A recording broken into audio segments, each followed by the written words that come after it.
Welcome, friend, to another journey together. Tonight, you will unlock eternal wisdom that Buddhist masters have embraced for eons to calm the agitated mind and attain profound, restorative slumber. Feel free to share what time it is and where you are listening from.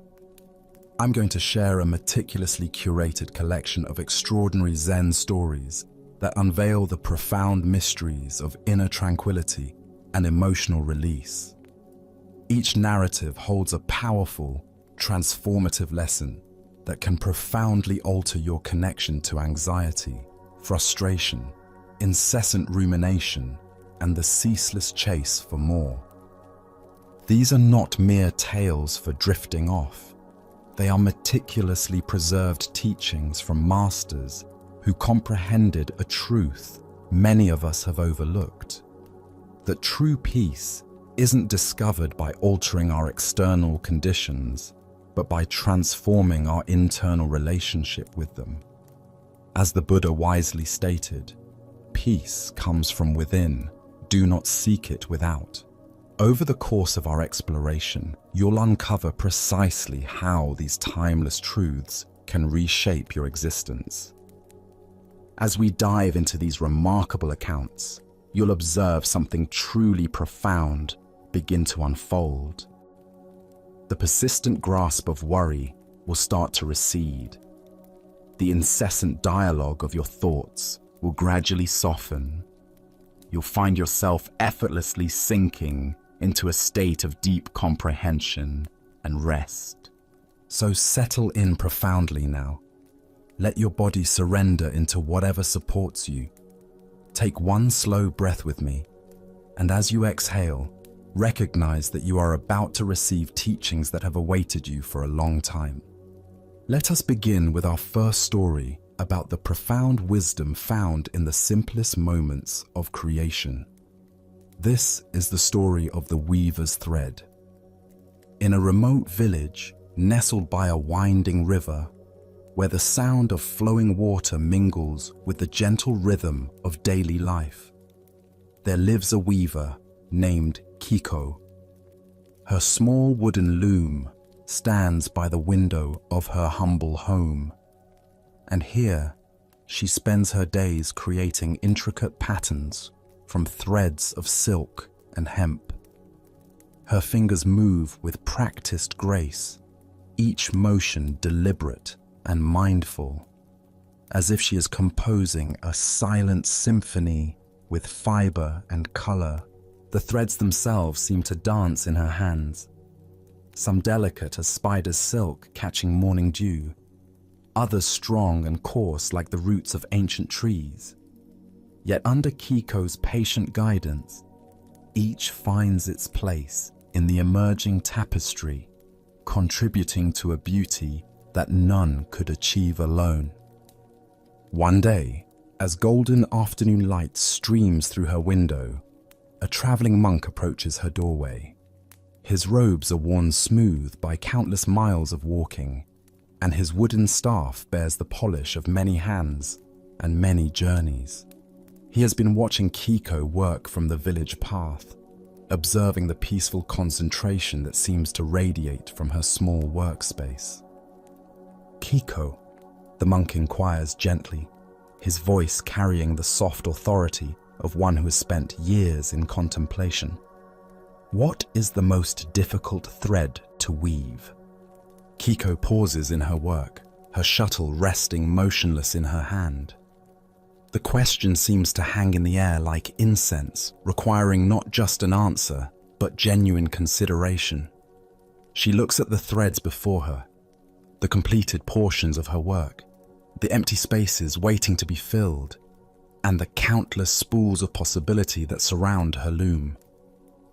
"Master," she replies after a long moment, "the most difficult thread is not the finest silk that requires the gentlest touch, nor the coarsest hemp that tests the strength of my fingers. The most difficult thread is the thread that is not yet there, the thread of tomorrow's work, the thread of the pattern I have not yet begun to imagine." The monk nods slowly, understanding flickering in his eyes like candlelight. "And what would you say is the easiest thread to work with?" Kiko's face softens into a gentle smile, the kind that comes from deep knowing rather than mere happiness. "The easiest thread, Master, is the thread of this very moment. It is already in my hand, already part of the fabric taking shape before me.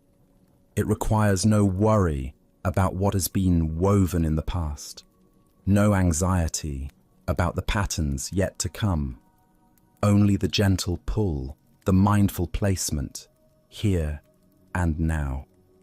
The monk bows deeply, recognizing that he has received a teaching as intricate and beautiful as any tapestry. As he continues on his journey, the rhythmic sound of Kiko's loom follows him down the path, a quiet reminder of wisdom found in the eternal present. The Buddha once said, "If you want to know your past, look at your present condition. If you want to know your future, look at your present actions." This ancient wisdom illuminates the profound truth that Kiko embodies in her daily practice. The only thread we can truly weave is the one passing through our hands in this moment.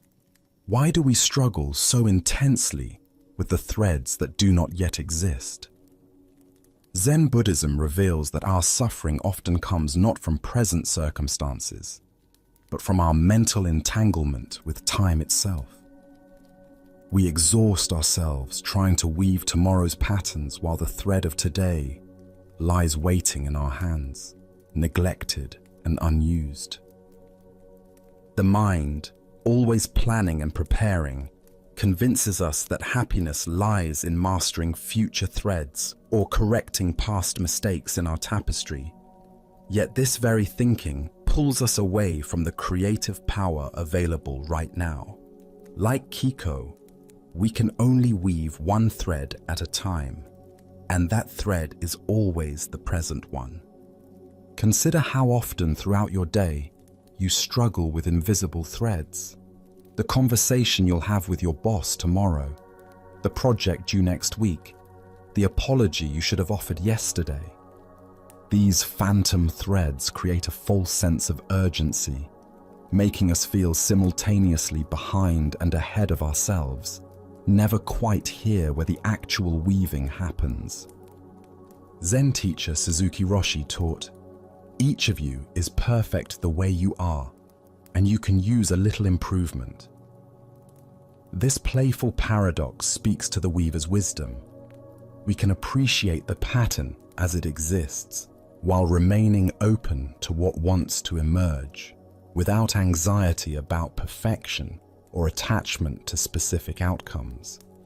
The thread in our hands right now might be a difficult conversation that needs having, a simple task that deserves our full attention, or even the breath moving through our bodies. When we bring complete presence to this single thread, we discover that it contains everything necessary for the moment's pattern to unfold naturally. In Japanese aesthetics, there is a concept called wabi-sabi, the beauty found in imperfection and impermanence. A true weaver understands that some threads will break, colors will fade, and patterns will sometimes emerge differently than planned. This is not failure, but the natural rhythm of creation itself.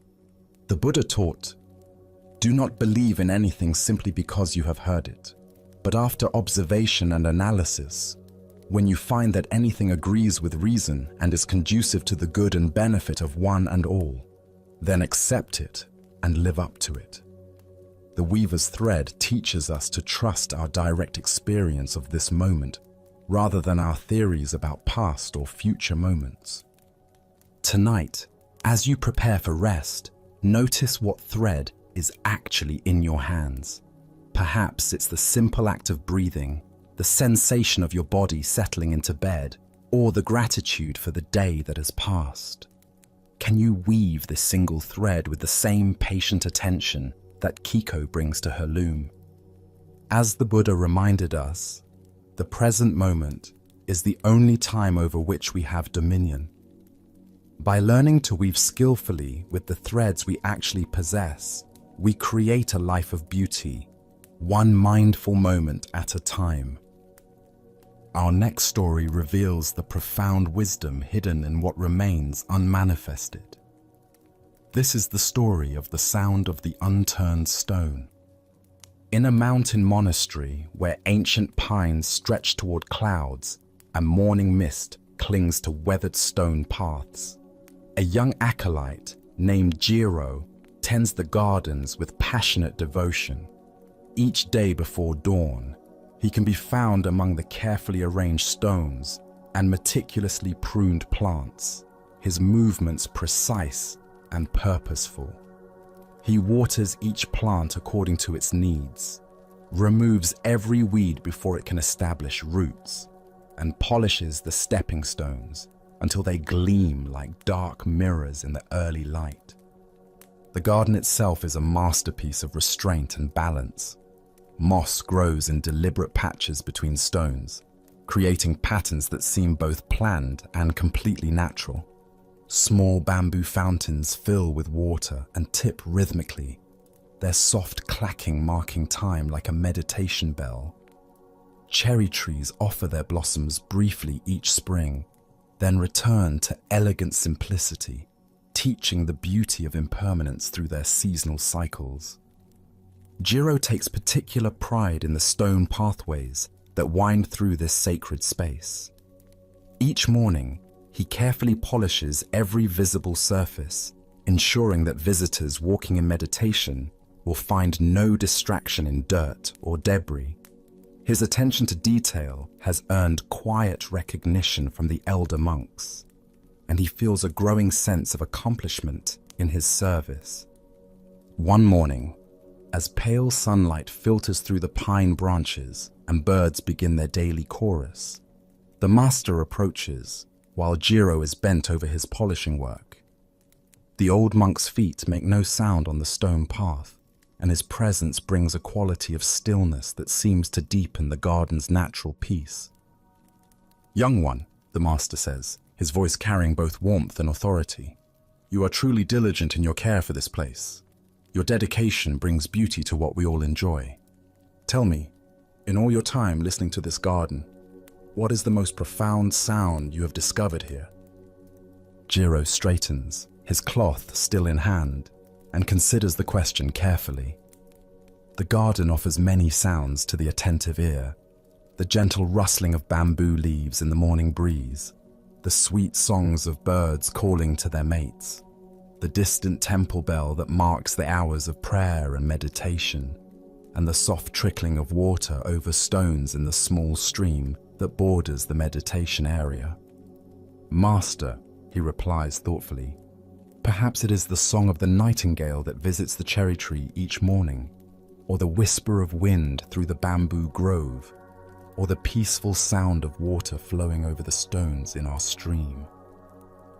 The master listens to each suggestion with patient attention, but each time he gently shakes his head, his expression neither approving nor disapproving, simply waiting. Finally, feeling somewhat lost, Jiro admits with humble honesty, "Master, I confess I do not know. Please, teach me." Without speaking, the master moves to a small moss-covered stone that sits half buried beside the main path. It is an unremarkable stone, weathered and ancient, partially hidden by soft green moss that has grown undisturbed for many seasons. The master points to it with one finger. "Listen carefully," he instructs. Jiro approaches the stone and bends down, bringing his ear close to its moss-covered surface. He strains to hear something, anything, that might be emanating from this ordinary piece of earth and mineral. Minutes pass in concentrated attention, but he hears nothing beyond the familiar sounds of the garden around him. "Master," he finally says, still leaning close to the stone, "I hear no sound at all." "And are you still listening?" the master asks. "Yes, master, but there is truly no sound coming from this stone?" The master's face brightens with the gentle satisfaction of a teacher whose student has discovered something precious. "Precisely," he says with quiet joy. "The most profound sound in this garden is the sound of the unturned stone. It is the silence that allows all other sounds to exist and be heard clearly. It is the pregnant potential of what has not yet been revealed or disturbed." Buddha's wisdom reminds us, silence is not empty, it is full of answers. The deeper teaching here shows us that in our constant seeking for meaning in the obvious and dramatic, we often overlook the profound wisdom available in what remains unmanifested, unspoken, and undisturbed. Why do we so consistently seek truth only in what makes noise? Zen Buddhism points to our conditioning toward the dramatic and obvious. Like Jiro, we notice the beautiful songs, the flowing water, the gentle wind, all wonderful sounds that deserve appreciation. Yet we miss the fundamental silence that makes all sound possible, the pregnant emptiness from which everything emerges and to which everything returns. Our minds have been trained to value activity over stillness, speech over silence, and the revealed over the potential. We live in a culture that rewards those who speak loudest, move fastest, and produce most visibly. In this environment, the profound teaching of the unturned stone becomes even more precious and necessary. Consider the unturned stones in your own experience, the words you choose not to speak in a heated moment, allowing space for understanding to emerge. The problems you don't immediately try to solve, giving wisdom time to arise naturally. The decisions you don't rush into, honoring the intelligence of careful consideration. Zen Master Huangpo taught, "The foolish reject what they see, not what they think. The wise reject what they think, not what they see." The unturned stone represents all the wisdom that becomes available when we stop thinking our way to understanding and start listening to what lies beneath our mental activity. In our daily lives, we encounter countless unturned stones.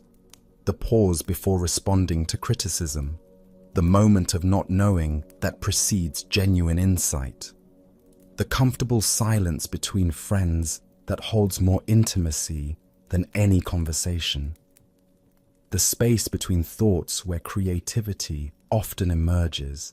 These are the sounds of the unmanifested, full of potential and power. The Buddha said, "Better than 1,000 hollow words is one word that brings peace." Sometimes the most profound word is the one left unspoken, the stone left unturned, the silence left undisturbed. This is not passivity, but the deepest kind of action, the action of creating space for truth to reveal itself naturally. Meditation practice trains us to appreciate the sound of the unturned stone. In sitting quietly, we learn to value the spaces between thoughts as much as the thoughts themselves. We discover that wisdom often arises not from analyzing our experience, but from resting in the pregnant silence that underlies all experience.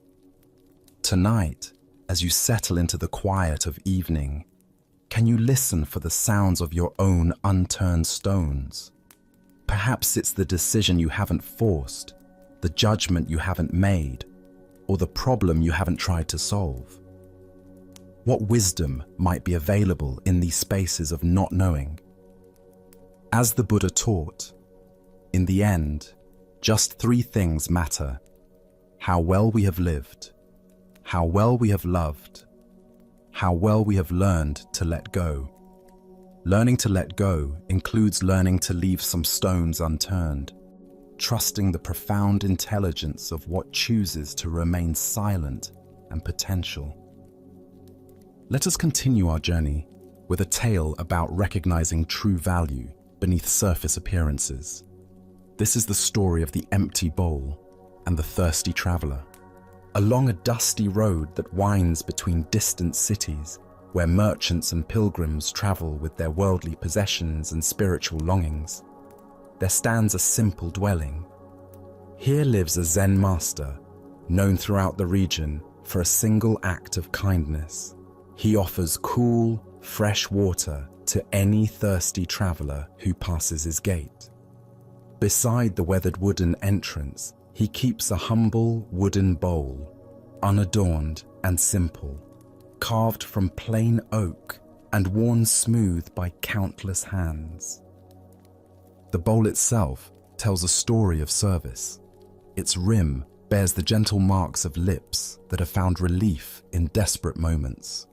Its surface has been darkened by sun and rain, seasoned by years of faithful use. Though it possesses no decorative elements or precious materials, it has served its purpose thousands of times, bringing refreshment to those who needed it most. On this particular afternoon, as the sun reaches its peak and the air shimmers with heat, a wealthy merchant approaches the master's gate. His silks are the finest money can buy, dyed in deep purples and brilliant golds that speak of extensive trade connections and successful ventures. His pack animals carry treasures from distant lands, ivory, spices, jeweled ornaments, and bolts of cloth that shimmer like captured sunlight. The merchant's throat burns with thirst, and sweat beads on his forehead, despite the shade of his elaborate parasol. When he sees the simple wooden bowl beside the gate, his expression shifts from relief to disdain. He examines the humble vessel as if it were somehow beneath his station, his fingers accustomed to silver goblets and crystal chalices. "Is this all you offer?" the merchant asks, his voice carrying both exhaustion and condescension. "A common wooden bowl? Where is your silver goblet, your crystal chalice? Surely a man of wisdom should provide something more befitting a traveler of quality." The master observes the merchant's discomfort with gentle understanding. Without speaking, he takes the simple bowl and walks to his well, where clear water rises from deep springs that have never failed, even in the driest seasons.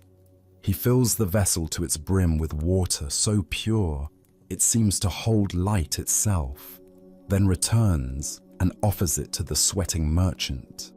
The merchant hesitates, his pride warring with his body's desperate need. The water looks crystal clear and inviting, promising immediate relief from his parched condition. Finally, his thirst overriding his disdain for the humble vessel, he accepts the bowl with reluctant hands and drinks deeply.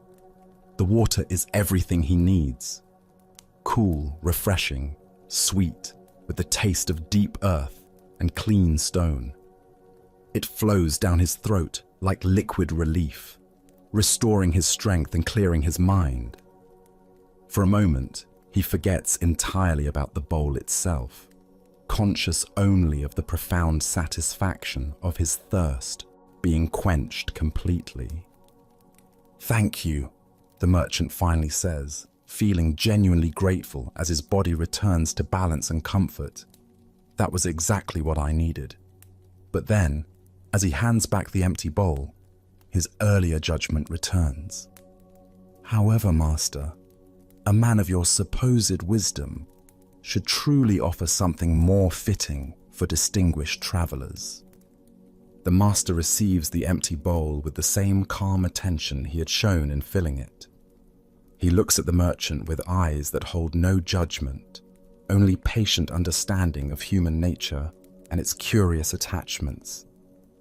My friend, he says gently, the value of water lies in its ability to quench your thirst, not in the vessel that contains it. This empty bowl, when filled, serves its purpose perfectly. A golden goblet, if it holds no water, offers nothing to someone dying of thirst. The Buddha observed, "We are what we think. All that we are arises with our thoughts. With our thoughts, we make the world." What emerges from this story is our tendency to confuse the container with the content, to mistake external form for inner essence. Why do we so readily judge value by surface appearances?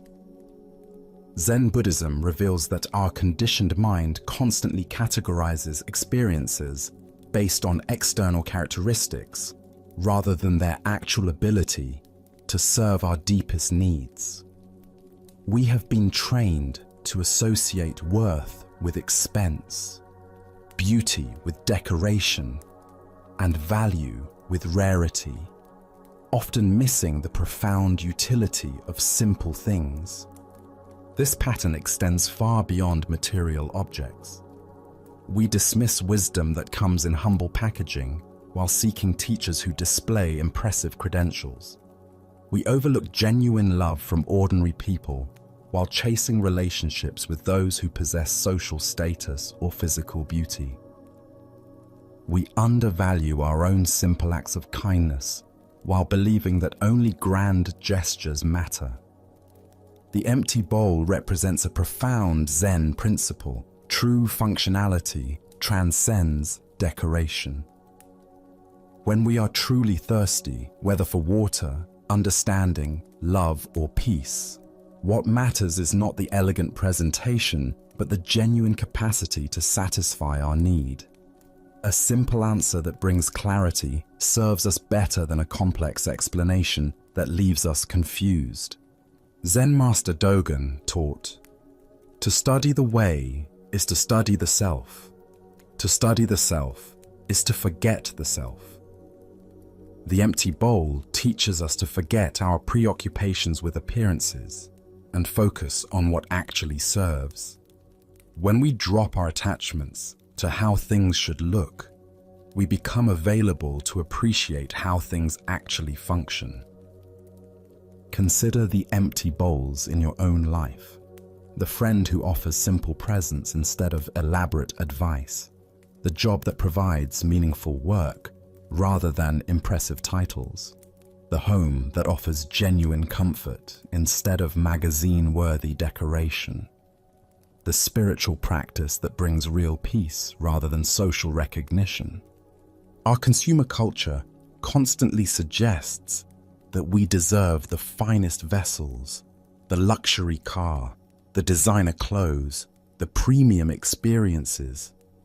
While these things aren't inherently problematic, the story reveals what happens when we become so focused on the container that we lose sight of the content.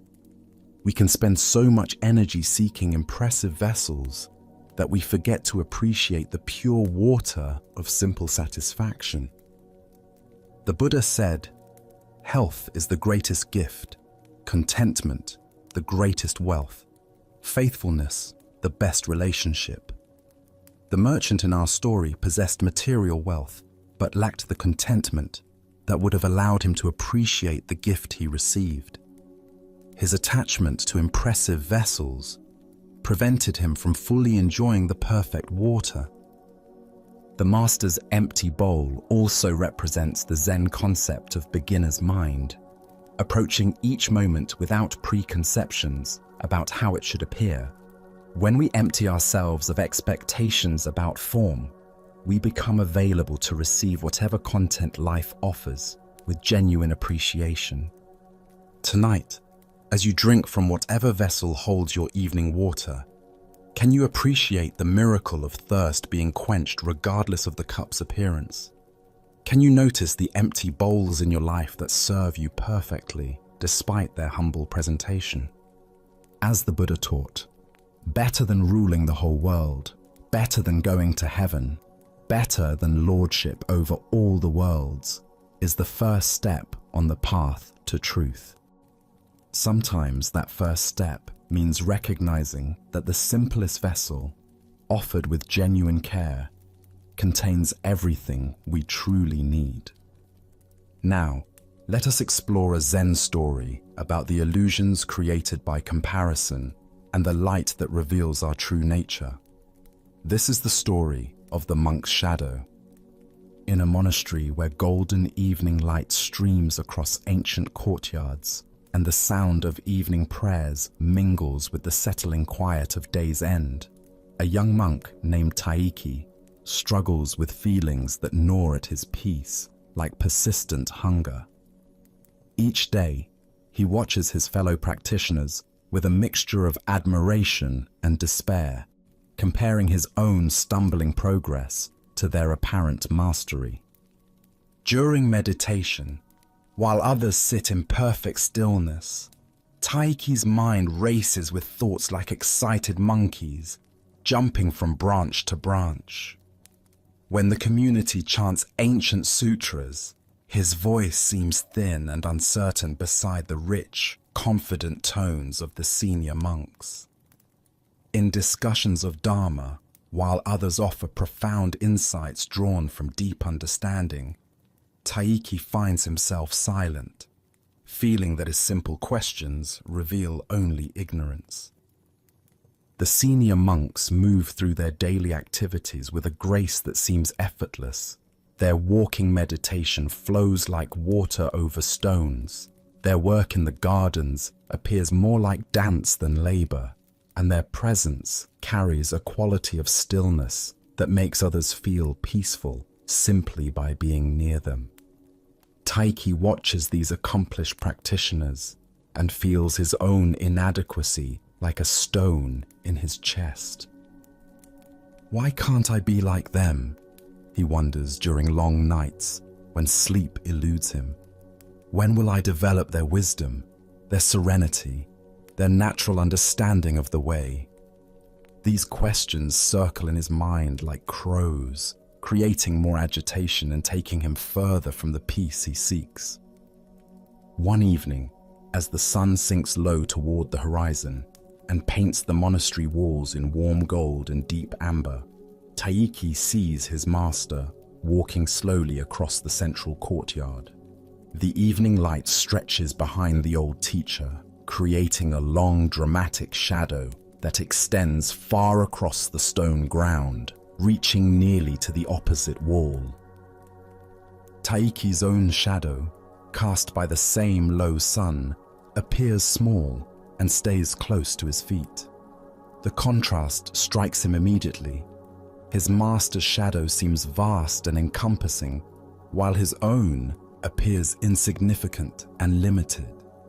Even their shadows, he thinks with familiar sadness, reveal the great difference between them. Gathering his courage, Taiki approaches his teacher with the hesitant steps of one who fears his question might reveal foolishness. "Master," he says, bowing respectfully, "I have been observing our shadows in this evening light. Yours stretches so far across the courtyard, so vast and encompassing. Mine always seems so small, so close to me. Even in our shadows, the difference in our spiritual development is apparent." The master stops walking and looks thoughtfully at both shadows, his own long and distorted by the low angle of the sun, and Taiki's shorter and more compact. A gentle smile appears on his weathered face, the kind of expression that suggests understanding rather than amusement. "Young Taiki," he asks with quiet curiosity, "tell me, when is a shadow at its longest and most dramatic?" Taiki considers the question, watching how the shadows shift slightly as a light breeze moves the branches overhead. "When the sun is low in the sky, master," he answers, "at dawn or dusk, when the light comes from near the horizon." "Very good. And when is a shadow at its shortest? When the sun is directly overhead, at noon, when the light comes from above. The master nods with satisfaction, pleased that his student understands the simple mechanics of light and shadow. Just so, young one. Now consider this carefully. When you feel your shadow is small and close to you, it means the light is shining directly upon you from above. When someone's shadow appears long and dramatic, it means the light is coming from far away, at a low angle. He pauses, allowing these words to settle into Taiki's understanding like seeds finding fertile ground. In spiritual life, the master continues gently, when you see others casting long shadows of apparent wisdom and accomplishment, remember that this often means they are standing in the light of distant teachings, far from the direct illumination of present moment awareness. When your own shadow seems small, it may mean that the light of understanding is shining directly upon you, here and now. Ancient Buddhist wisdom tells us, comparison is the thief of joy and the enemy of awakening. Here we discover a profound truth about the nature of spiritual progress and the illusions created by measuring ourselves against others. Why do we torment ourselves so persistently with comparison? Zen Buddhism explains that the ego mind thrives on measurement and ranking, constantly seeking to establish its position relative to others.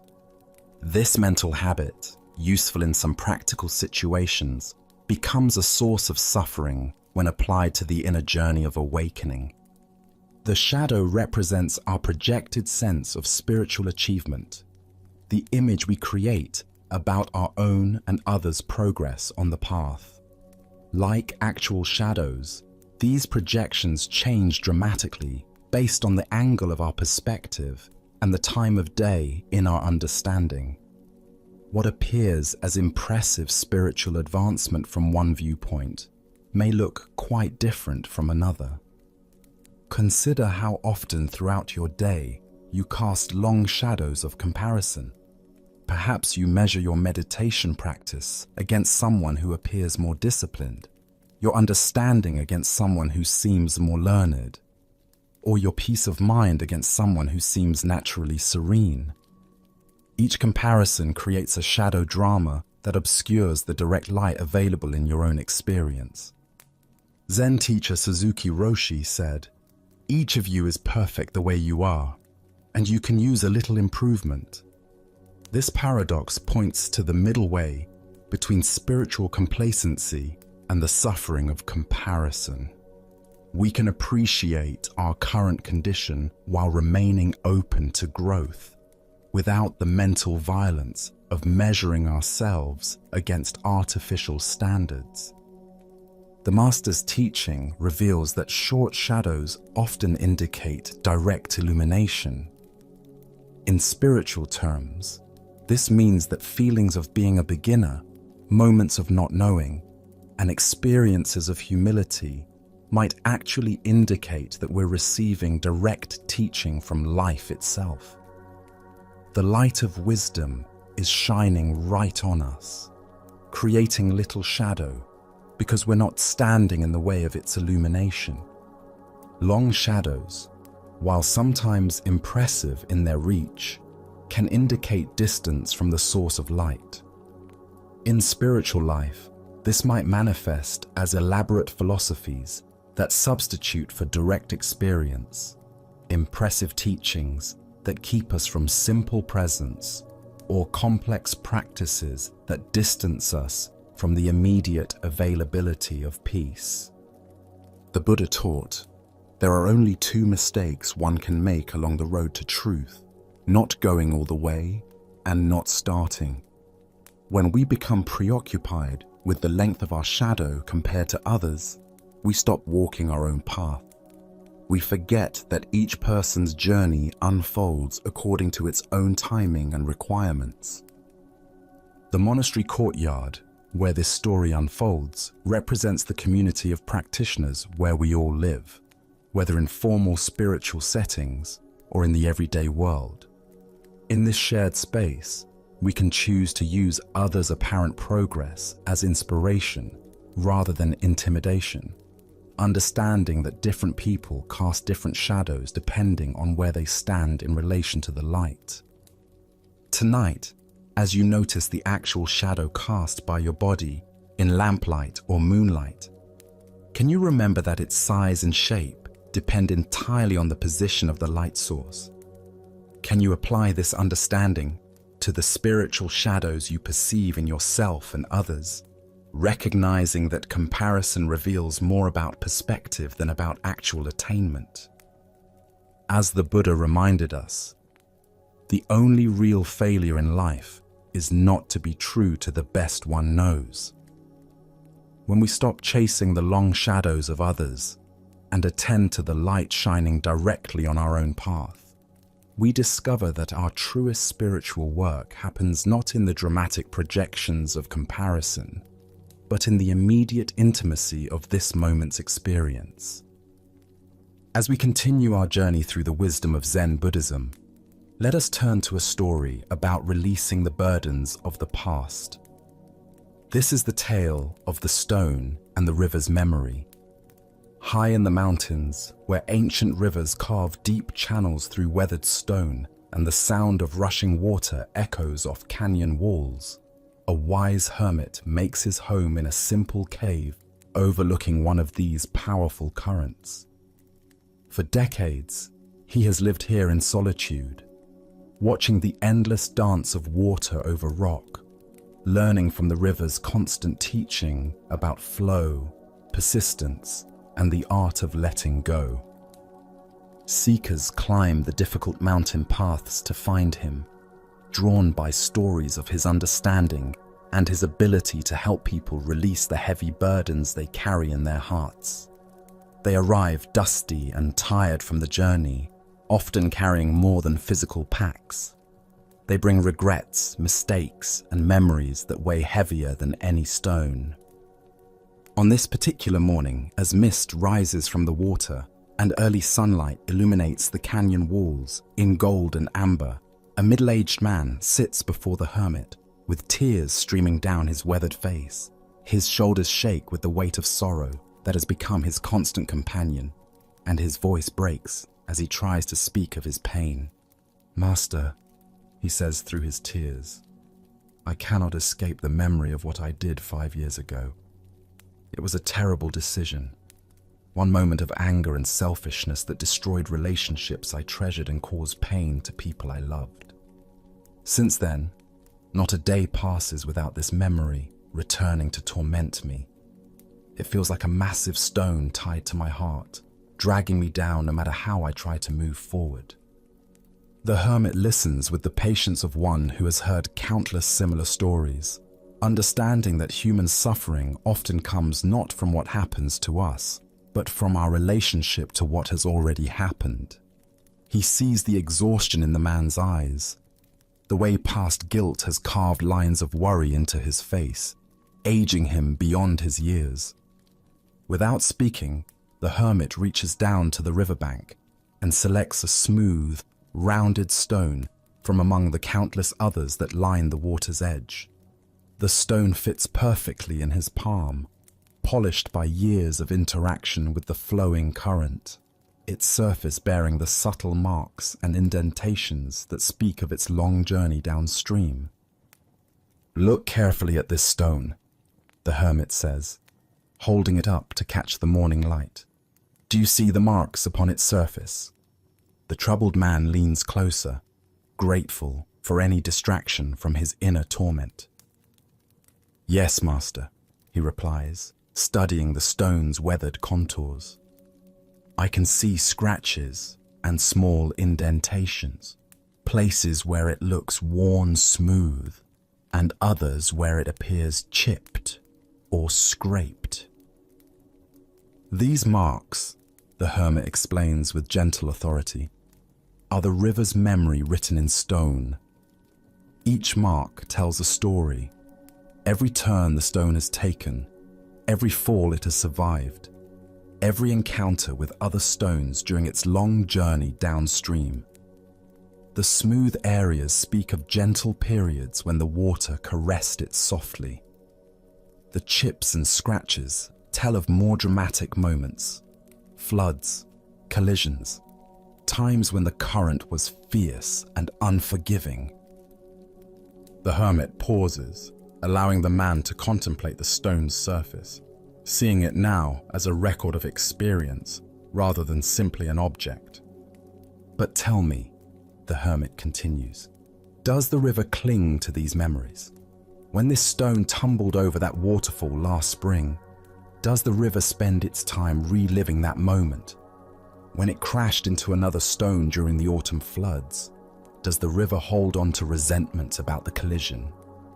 The man considers this question, his analytical mind beginning to engage with something beyond his personal pain. "No, master," he says slowly. "The river just continues to flow. It doesn't seem to dwell on what happened." "And the stone itself," the hermit asks, "do you think it resists the river's flow because of its past experiences? Does it refuse to move forward because it remembers being tumbled or scraped?" "No," the man responds with growing understanding. "It seems to allow the water to carry it wherever the current leads. It doesn't fight against the flow." The hermit nods with satisfaction, seeing that his teaching is taking root. The river continues its endless journey, embracing everything that enters its flow and releasing everything that departs. This stone, too, does not resist the river's movement. It allows itself to be carried, shaped, and transformed by each new moment of contact with the flowing water. Buddha's wisdom reminds us, holding on to anger is like grasping a hot coal with the intent of throwing it at someone else. You are the one who gets burned. This tale unveils the profound difference between memory and clinging, between learning from the past and being imprisoned by it.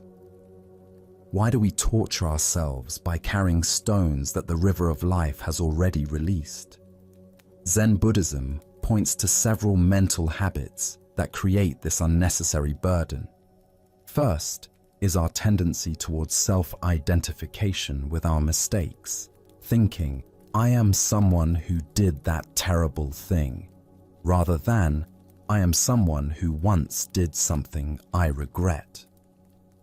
This subtle difference determines whether past actions become stepping stones for growth or millstones that drag us under. Second is our misunderstanding of responsibility. We often confuse taking responsibility for our actions with endlessly punishing ourselves for them. True responsibility includes making amends where possible, learning from our mistakes, and then allowing the river of present moment awareness to continue flowing rather than dam it up with guilt and regret. Third is our attachment to the story of our suffering. Sometimes we become so identified with our pain that releasing it feels like losing ourselves. The weight of the stone becomes familiar, and we mistake this familiarity for necessity, not realizing that we can learn from our experiences without carrying them as permanent burdens.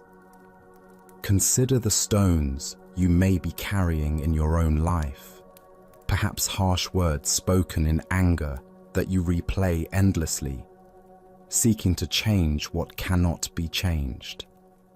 Maybe missed opportunities that you continue to mourn, instead of remaining available for new possibilities, or relationships ended badly that you relive, rather than allowing their lessons to inform your present connections.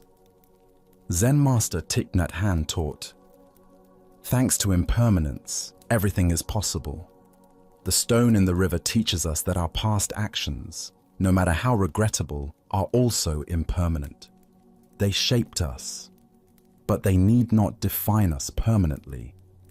Like the stone being smoothed by constant contact with flowing water, we can allow the present moment to gradually transform the rough edges of our guilt and regret. The hermit's action of throwing the stone back into the river represents the conscious choice to release what we've been carrying unnecessarily. This doesn't mean denying our past or avoiding responsibility for our actions. Instead, it means learning what the river teaches, how to let the flow of life continue without resistance, carrying us toward new experiences and opportunities for growth. The Buddha said, if you want to fly, you have to give up the things that weigh you down. Each moment offers us the choice between clinging to the stones of past regret or allowing them to be carried away by the river of present awareness. We can honor what we've learned from difficult experiences while releasing our attachment to being defined by them. Tonight, as you hear the sound of water moving, whether from a faucet, rain on the roof, or the memory of rivers you've known, can you feel what stones you might be ready to release? Can you trust the flow of this moment to carry away what no longer serves while preserving the wisdom that helps you move forward more skillfully? As the Buddha taught, what we think, we become. All that we are arises with our thoughts. With our thoughts, we make the world. By learning to think like the river rather than the stone, we discover that freedom lies not in avoiding the marks of experience, but in allowing life's flow to continuously smooth and transform us into something more beautiful than we could have planned.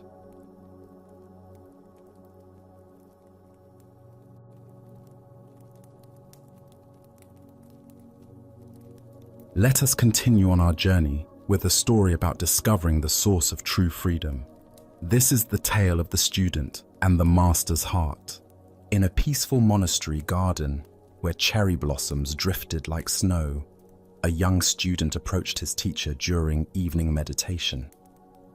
The master sat beneath an ancient maple tree, twilight painting the sky in soft purples and golds. This student had been practicing earnestly for years, yet lately questions had been arising that reached deeper than formal instruction. Taking a seat beside his teacher, the student gathered courage to voice what had been troubling him. "Master," he began quietly, "when I was young, I had a deep desire for my family and loved ones to be proud of me. I wanted to excel in studies, to accomplish things that would make them beam with joy. Were you ever the same way?" The master turned his gentle gaze toward the student, seeing in the young man's eyes the same earnest longing that had once driven his own seeking. After contemplative silence, he replied simply, "Yes, I was very much the same." The student felt relief at this admission. "Why did you desire their pride so intensely?" he asked. "What was driving that need for approval?" The master smiled with tender recognition. "I wanted them to feel they had more reason to love and accept me," he said thoughtfully. "If I could make them proud, surely their love would be secure and abundant. But the reason I desired this went even deeper." The student leaned closer, sensing they were approaching something essential. "I sought their love so desperately," the master continued, "because I, in turn, would feel I had sufficient reason to love and accept myself. I was seeking permission from others to feel good about who I was. Their approval would be evidence of my worthiness, even to myself. That was what lay at the root of all my striving." The master paused, watching the first stars appear. "But then one day, I awakened to a revolutionary possibility. I realized I could ask myself a different question. What if I could bypass all external validation and simply learn to love and accept myself unconditionally? What if I didn't require anyone else's approval to feel genuinely good about my existence?" The student felt something shift in his chest as these words settled. I imagined what it would be like if my happiness no longer depended on outer circumstances, on whether people approved or disapproved of my choices. What if my sense of worth could be as constant as my own heartbeat, independent of any external validation? The student could feel his teacher's words pointing toward a freedom he had never considered. And that realization began your quest for self-realization? Exactly, the master nodded. That was when my true spiritual journey began, not with seeking something outside myself, but with discovering what was already complete within. After contemplative silence, the student asked, "And did you never again desire their pride? Did that longing completely disappear?" The master chuckled softly. "Oh, my ego certainly continued to desire approval. Conditioned patterns don't vanish overnight, but something fundamental had shifted in my relationship to those desires. I no longer completely identified with my ego as I had before." He gestured toward the darkening garden, where fireflies had begun their dance. "I learned to see those approval-seeking thoughts as passing phenomena, like these fireflies appearing and disappearing. I could observe them with interest and compassion, but I no longer gave them power to determine my worth." "So you still cared what others thought?" the student asked. "I respected their opinions and honored their perspectives," the master replied. "But I no longer gave them so much weight. Their approval became like weather, sometimes pleasant, sometimes not, but no longer the determining factor in whether I felt at peace with myself." The master's face radiated quiet joy. "And never had I felt so free as when I finally released myself in this way. It was like discovering I had been carrying invisible chains for decades, and suddenly they fell away. The love I had been seeking outside was revealed to have been within me all along." Buddha's wisdom reminds us, if you truly loved yourself, you would never hurt yourself with destructive thoughts, actions, or choices. This teaching points to the heart of the master's discovery. Most suffering stems from the mistaken belief that we must earn the right to love ourselves through external achievements or approval. Here, we discover one of the most revolutionary insights available. Self-love is not a reward to be earned, but our natural birthright to be claimed. We are born complete and worthy, not because of what we accomplish, but simply because we exist. Why do we find unconditional self-love so difficult? From childhood, we absorb messages suggesting love must be earned through good behavior, achievement, or pleasing others. We learn to treat ourselves the way we were treated, often with criticism and conditions.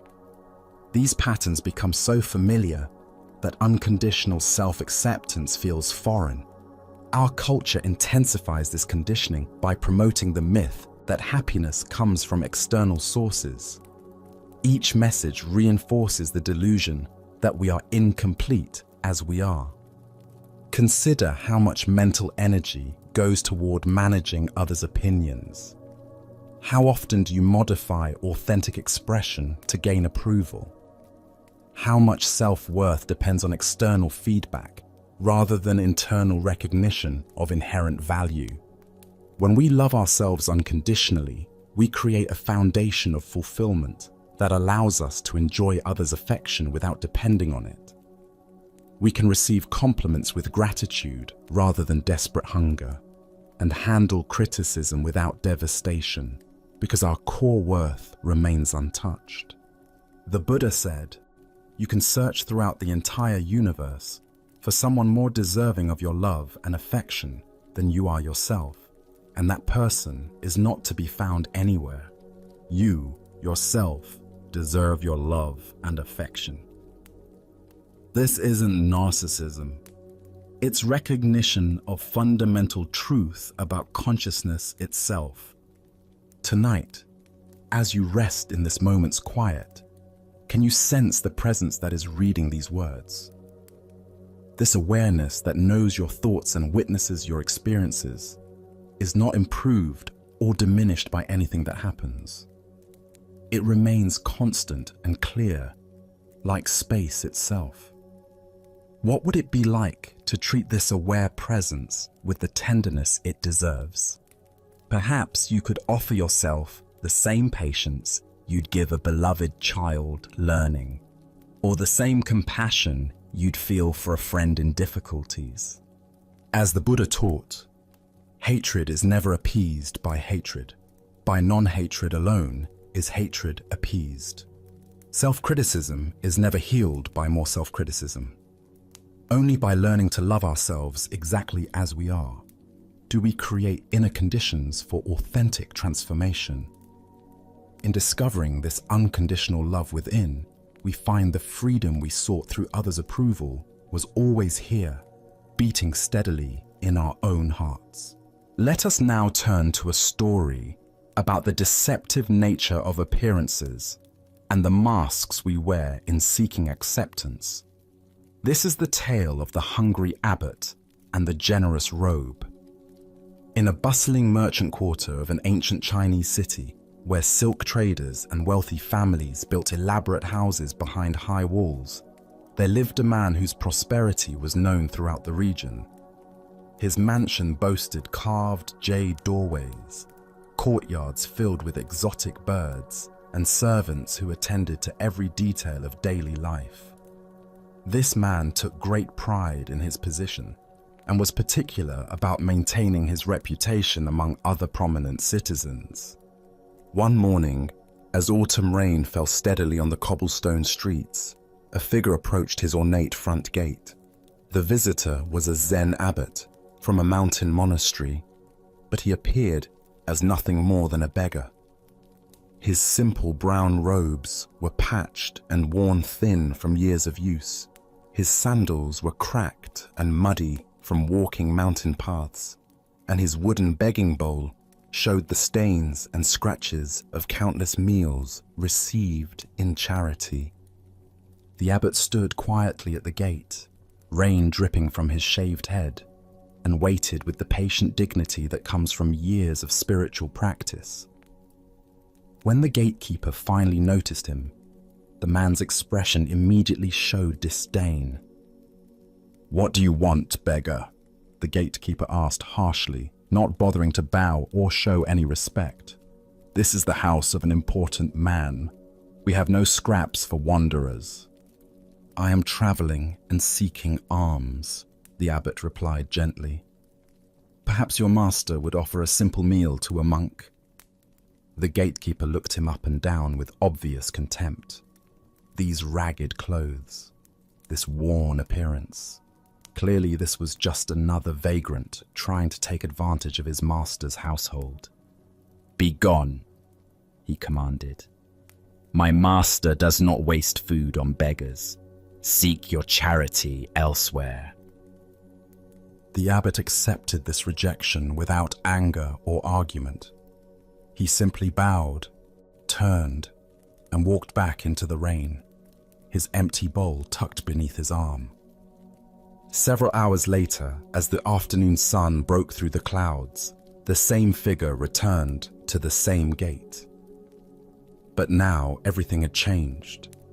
The abbot wore his formal ceremonial robes, rich golden silk embroidered with intricate patterns, a magnificent purple sash across his shoulders, and prayer beads carved from precious wood. His bearing remained humble, but his appearance now spoke unmistakably of high spiritual rank and monastery wealth. This time, when the gatekeeper saw him approaching, his entire demeanor transformed. "Welcome, honored master," he exclaimed, bowing deeply. Please enter. My master will be so pleased to receive such a distinguished visitor." The rich man himself hurried out to greet the abbot personally, offering elaborate bows and flowery words of welcome. "Venerable sir, what an honor for our humble household. You must join us for our finest meal. Please allow us to serve you." They ushered the abbot into their most elegant dining room, where servants quickly prepared a sumptuous feast. Delicate fish, perfectly seasoned vegetables, fragrant rice, and sweet desserts filled the low table. The rich man sat opposite the abbot, beaming with pride at his ability to host such an important religious figure. As the first course was served, the abbot did something completely unexpected. Instead of eating, he carefully removed his beautiful ceremonial robe and folded it with great attention.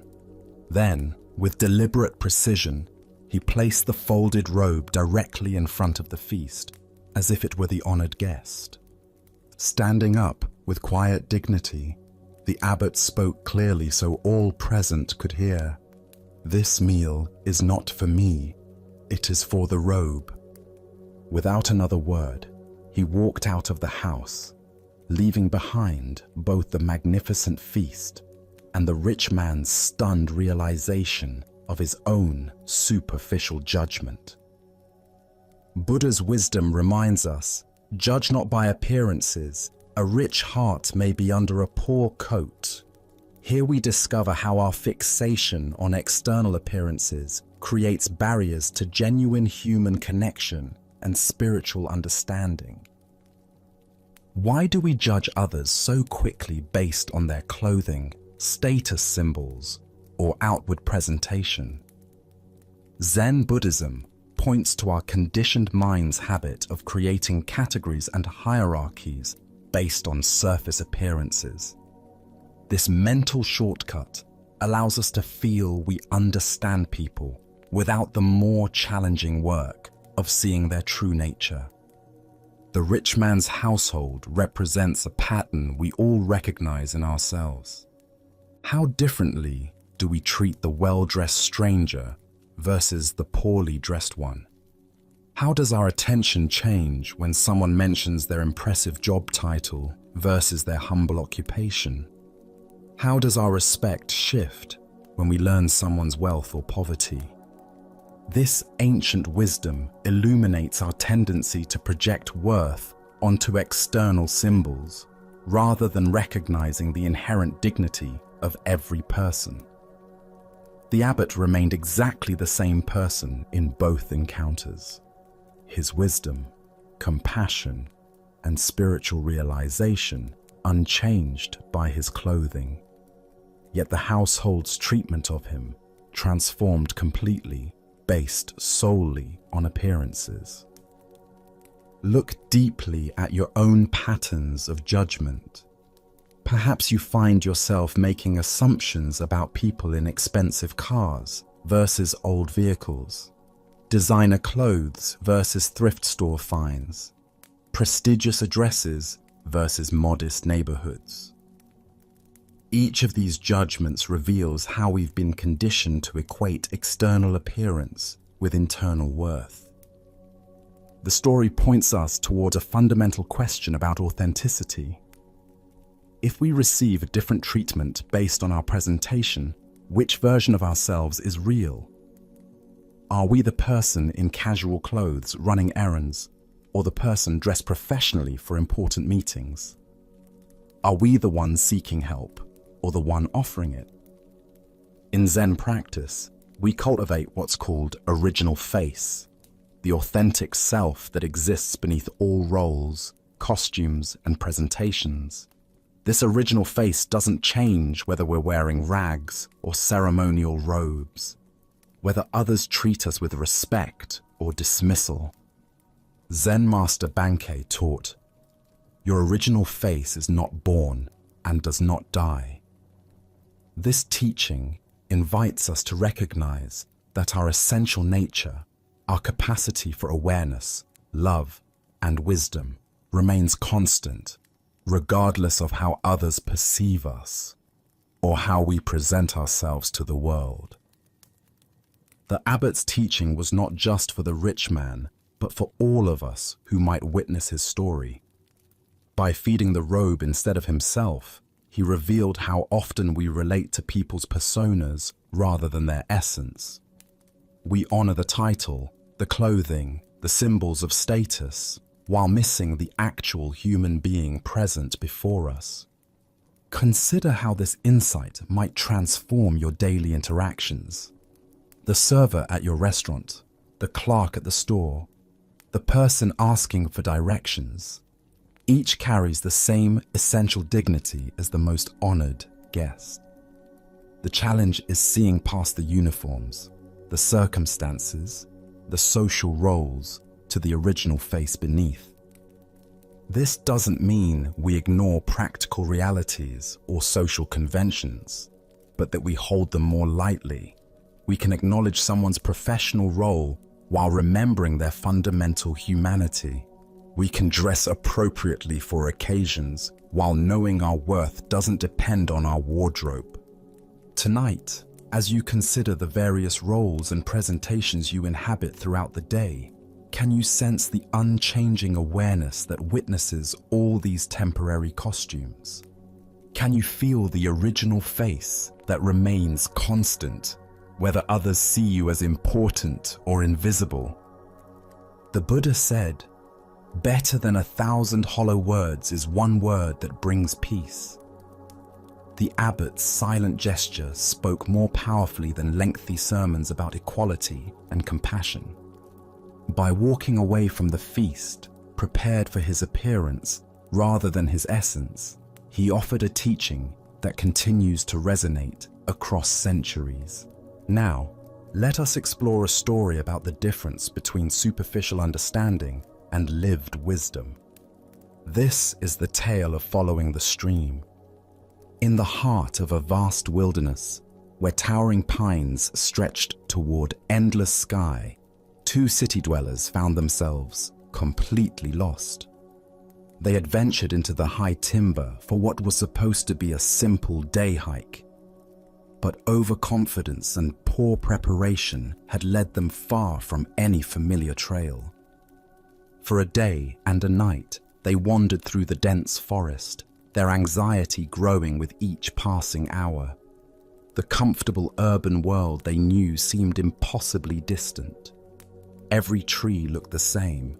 Every path led to another confusing intersection, and their sense of direction had completely abandoned them.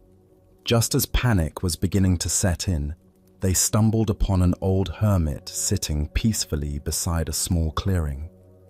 His weathered face spoke of years spent in solitude, and his calm presence offered immediate comfort to the desperate travelers. "How do we find our way back to civilization?" they asked urgently, their voices carrying the desperation of people who had exhausted their own resources. The hermit looked at them with kind eyes that seemed to see more than their immediate predicament. "I could tell you," he replied thoughtfully, "but you'd still get lost." The two men exchanged confused glances. This wasn't the straightforward directions they had hoped for. "What should we do?" they asked, their frustration evident. "Go with the flow," the hermit answered simply. "I beg your pardon," one of them responded, clearly expecting something more practical and specific. The hermit smiled and gestured toward a small stream that bubbled cheerfully through the clearing. "Go with the flow. You see that stream over there? Just follow it. Streams go into creeks, and creeks go into rivers, and rivers go through towns. Also, along the way you'll have water to drink and berries to eat." This practical advice made immediate sense to the lost travelers. Following water downstream was indeed a reliable way to find human settlements, and the stream would provide essential resources they needed for survival during their journey. But one of the men, perhaps having heard spiritual teachings before, asked a deeper question. "Is that what Zen people mean when they say, 'go with the flow'?" The hermit paused for a moment, considering this question with the same careful attention he had given their practical need for directions. "Yes and no," he replied enigmatically, and then continued along his way, leaving the two men to find their own understanding of his words. The Buddha once said, If you understand, things are just as they are. If you do not understand, things are just as they are. This teaching points to the layered nature of wisdom that the hermit embodied in his response to the lost travelers. The deeper teaching here shows us how authentic spiritual guidance operates on multiple levels simultaneously. The hermit's advice was both completely practical and profoundly metaphorical. On the surface level, following the stream was simply good wilderness survival strategy. On a deeper level, it represented the entire approach to living that Zen encourages. Why did the hermit say the travelers would still get lost, even if he gave them directions? This points to a fundamental truth about the difference between receiving information and developing wisdom. External directions can guide us temporarily, but they don't develop our inner capacity for navigation. Real wisdom involves learning to read the natural signs and flow with the underlying currents of life itself. Consider how this applies to our spiritual seeking. We often approach teachers and teachings looking for specific directions. Tell me exactly what to do to become enlightened. Give me the precise meditation technique that will solve my problems. But this approach, while understandable, misses the deeper point. True spiritual guidance doesn't provide a map, but teaches us how to read the territory. It doesn't give us someone else's answers, but helps us develop the capacity to find our own. Like the stream that naturally knows its way to the ocean, we each have an innate wisdom that can guide us if we learn to trust and follow it. The phrase "go with the flow" has become so common in popular culture that it's almost lost its meaning, often interpreted as passive resignation or lack of direction.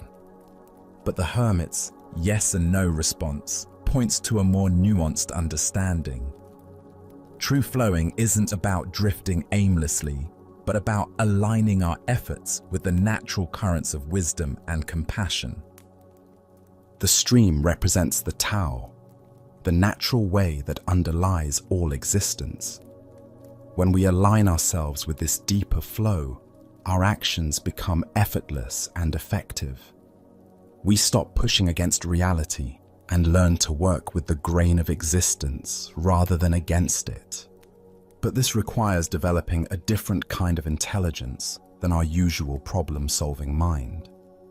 The travelers wanted explicit directions because that's how the rational mind works, through clear, step-by-step instructions.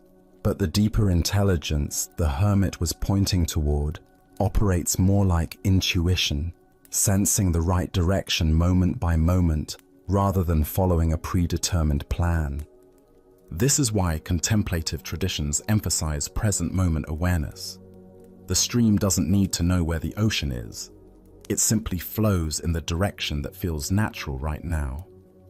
Similarly, when we develop moment-to-moment mindfulness, we can sense the appropriate response to each situation without needing to figure out the entire journey in advance.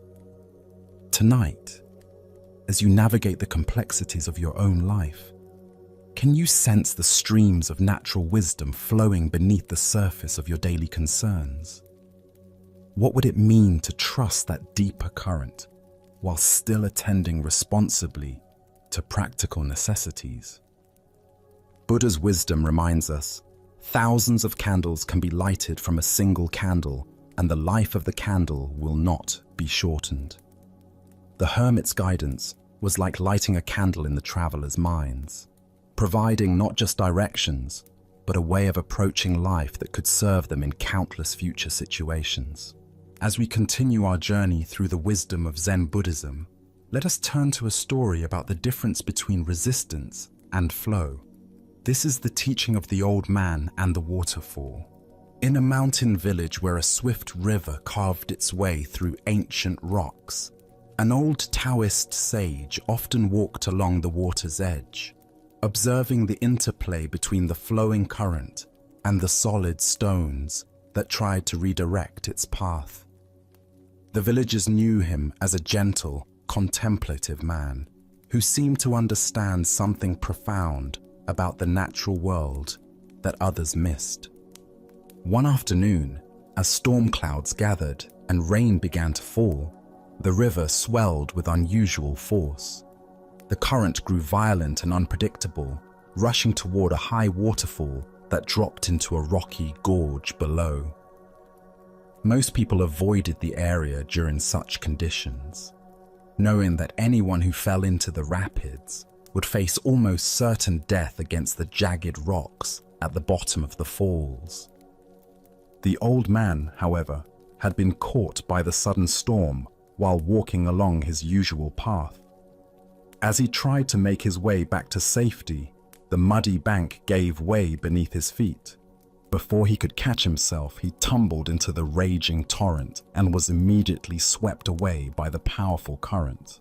Villagers who witnessed his fall cried out in horror. They ran along the riverbank, helplessly watching as the old man was carried toward the waterfall by waters too violent and swift for any rescue attempt. They could only watch in anguish as he disappeared over the edge, plunging into the churning chaos below. Everyone assumed the worst. No one could survive such a fall, especially not an elderly man with limited strength. The villagers prepared themselves to search for his body downstream, once the waters calmed enough to make such a search possible. But to their amazement, as they hurried toward the base of the waterfall, they saw the old man emerging from the water far below, completely unharmed. He walked calmly to the shore, water streaming from his clothes, and sat down to rest as peacefully as if he had simply taken a refreshing swim on a pleasant day. The villagers rushed to him, unable to believe what they had witnessed. "How is this possible?" they asked in wonder. "How did you survive that terrible fall? The water was so violent, the rocks so dangerous. By all reason, you should have been killed." The old man smiled at their concern and amazement. He wrung water from his sleeves and considered their question carefully before answering. "I survived," he said simply, "because I accommodated myself to the water, not the water to me. When I felt myself falling, I did not fight against the current or try to force it to change direction. Without thinking, I allowed myself to be shaped by it. When the water wanted to go down, I went down. When it swirled, I swirled with it. Plunging into the whirlpool, I came out with the whirlpool. I became like the water itself, and this is how I survived." The villagers listened in silence, beginning to understand that they had witnessed something far more than a fortunate accident. They had seen a demonstration of a profound principle that the old man had spent years learning from his careful observation of the natural world. As the Buddha taught, nothing is permanent. Everything is subject to change. Being is always becoming. Here we discover the wisdom of working with life's currents, rather than exhausting ourselves in futile resistance to forces beyond our control. Why do we instinctively fight against difficult circumstances when flow and adaptation might serve us better? Zen Buddhism reveals that our ego mind believes it can control external conditions through force of will. But this approach often creates more suffering than the original difficulty. The old man's survival wasn't mere luck. It was the result of understanding something essential about the nature of existence itself. When we align ourselves with the natural flow of events, rather than demanding that life conform to our preferences, we often discover resources and possibilities that resistance makes invisible. Consider your own relationship with challenging circumstances. How much energy do you spend fighting against situations you cannot change? The old man's teaching suggests a different approach. not passive submission, but conscious adaptation that maintains our essential nature while flowing with changing conditions. This doesn't mean accepting harmful situations or abandoning our values. The old man didn't give up his desire to survive.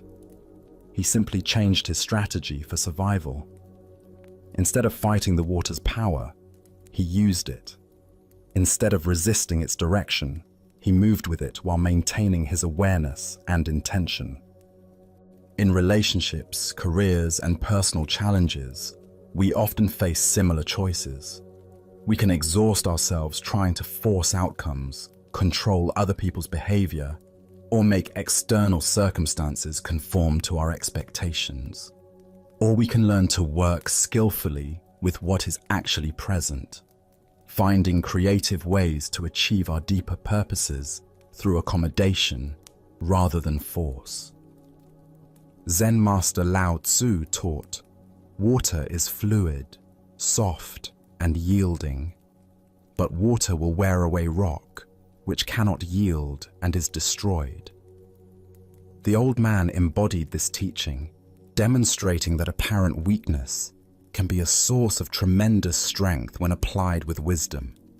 The Buddha said, "Hatred does not cease by hatred, but only by love. This is the eternal rule." This principle extends beyond hatred to all forms of resistance. Problems are rarely solved by fighting against them directly, but by understanding their nature and finding ways to work with the underlying forces involved. Look deeply at a current source of stress or conflict in your life.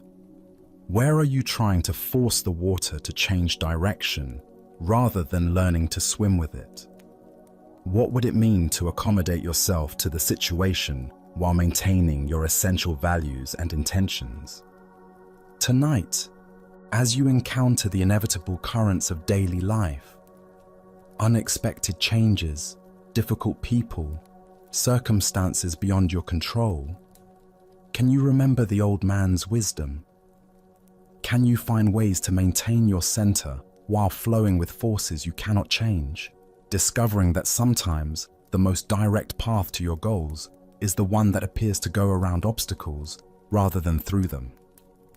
Buddha's wisdom reminds us, in the end, just three things matter: how well we have lived, how well we have loved, how well we have learned to let go.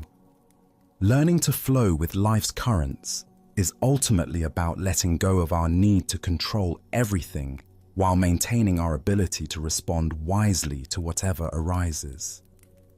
Like water, we can be both powerful and yielding, both persistent and adaptive, both strong and gentle.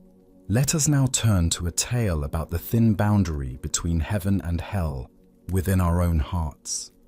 This is the story of the samurai and the gates. In feudal Japan, a battle-hardened warrior named Nobushige sought out the renowned Zen master Hakuin. The samurai's armor bore the scars of countless conflicts, and his eyes carried the weight of a man who had seen too much violence. He approached the master's simple dwelling with a question that had been burning in his mind since his last campaign. "Master Hakuin," Nobushige said, bowing stiffly in his heavy armor, "I have spent my life fighting for my lord, facing death countless times. Tell me truthfully, is there really a paradise and a hell awaiting us after death?" Hakuin looked up from his tea, studying the warrior with penetrating eyes. "Who are you to ask such a question?"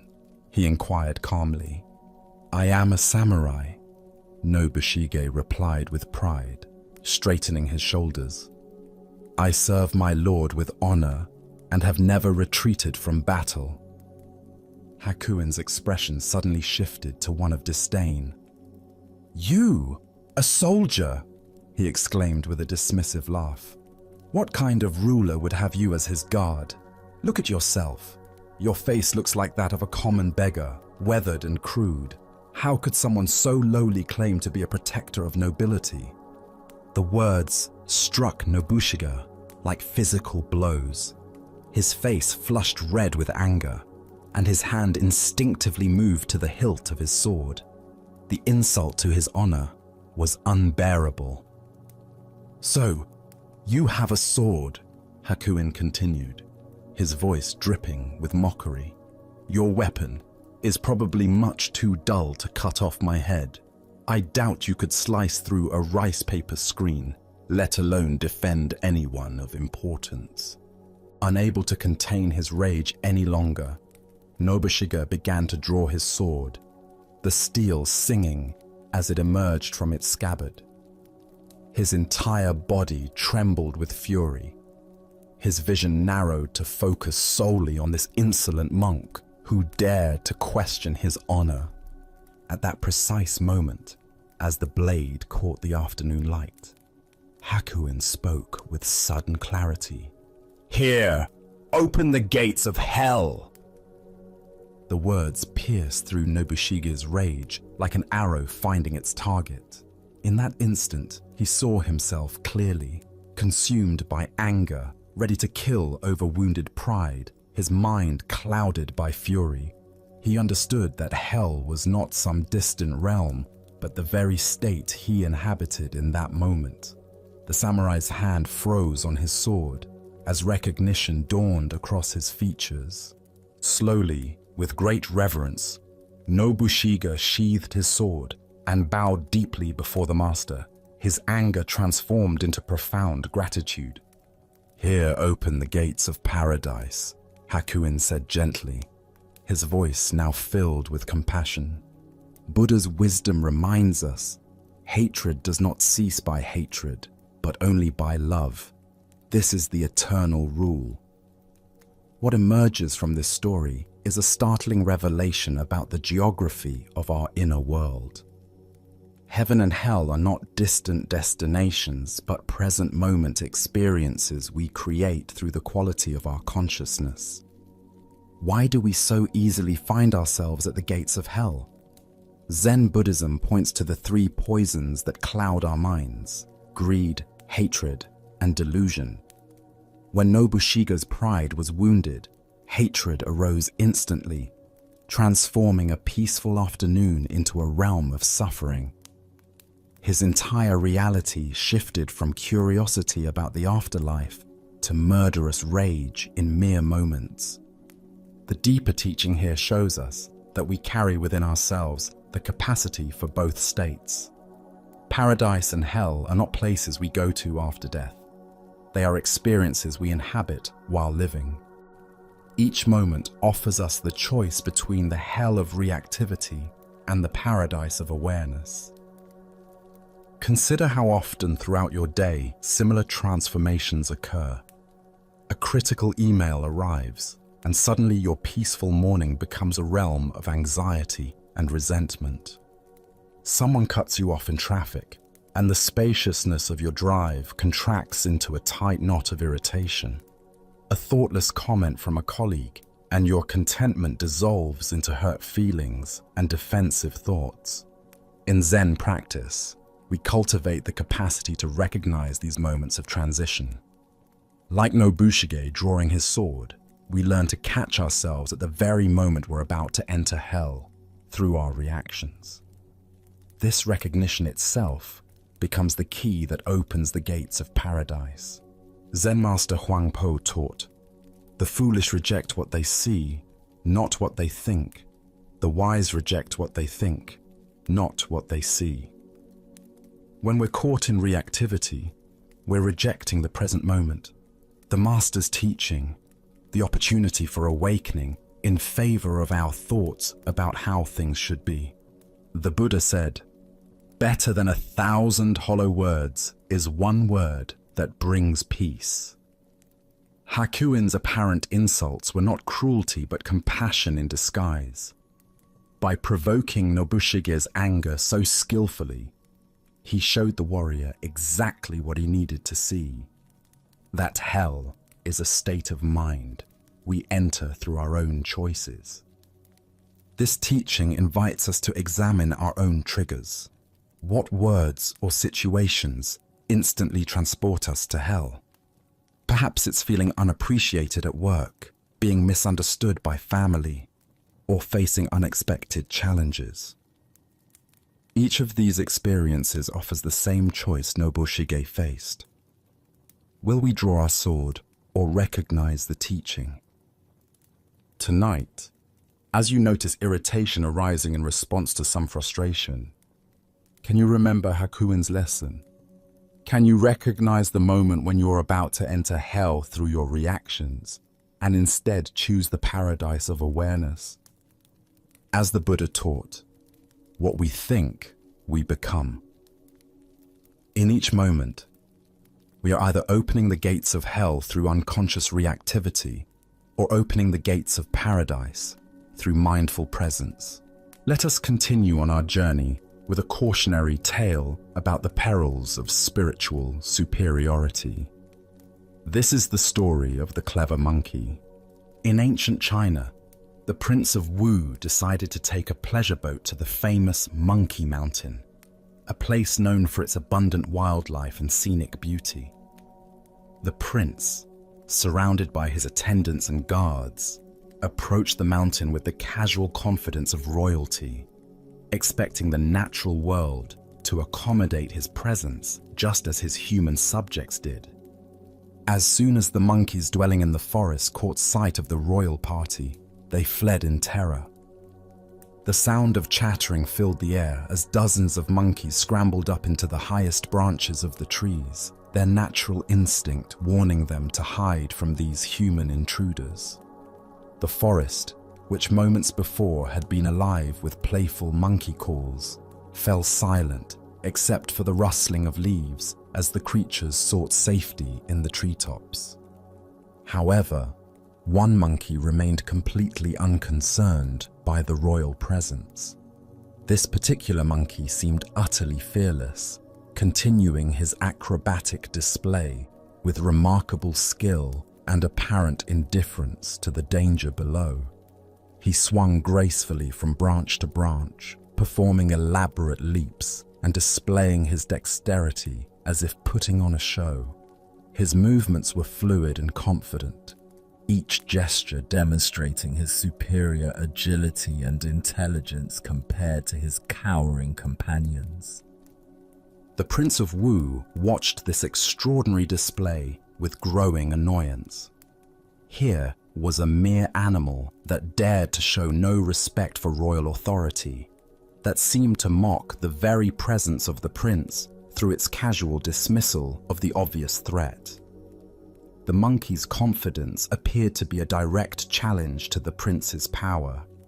Deciding to teach this insolent creature a lesson, the prince drew his bow and shot an arrow directly at the monkey. But to the amazement of all present, the monkey dexterously caught the arrow in mid-flight, plucking it from the air as easily as one might catch a falling leaf.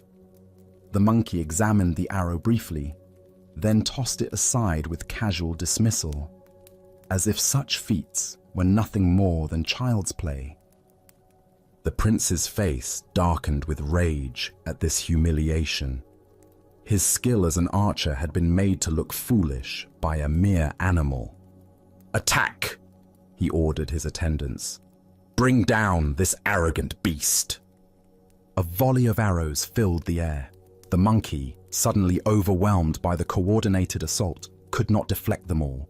In an instant, he was struck by multiple arrows and fell dead to the forest floor, his extraordinary abilities proving useless against such overwhelming force. The prince turned to his wise companion, Yen Puyi, who had watched this scene unfold with growing understanding. "You see what happened," the prince said. "This animal advertised his cleverness. He trusted in his own skill. He thought no one could touch him. Remember that. Do not rely on distinction and talent when you deal with men." Yen Puyi absorbed this lesson deeply.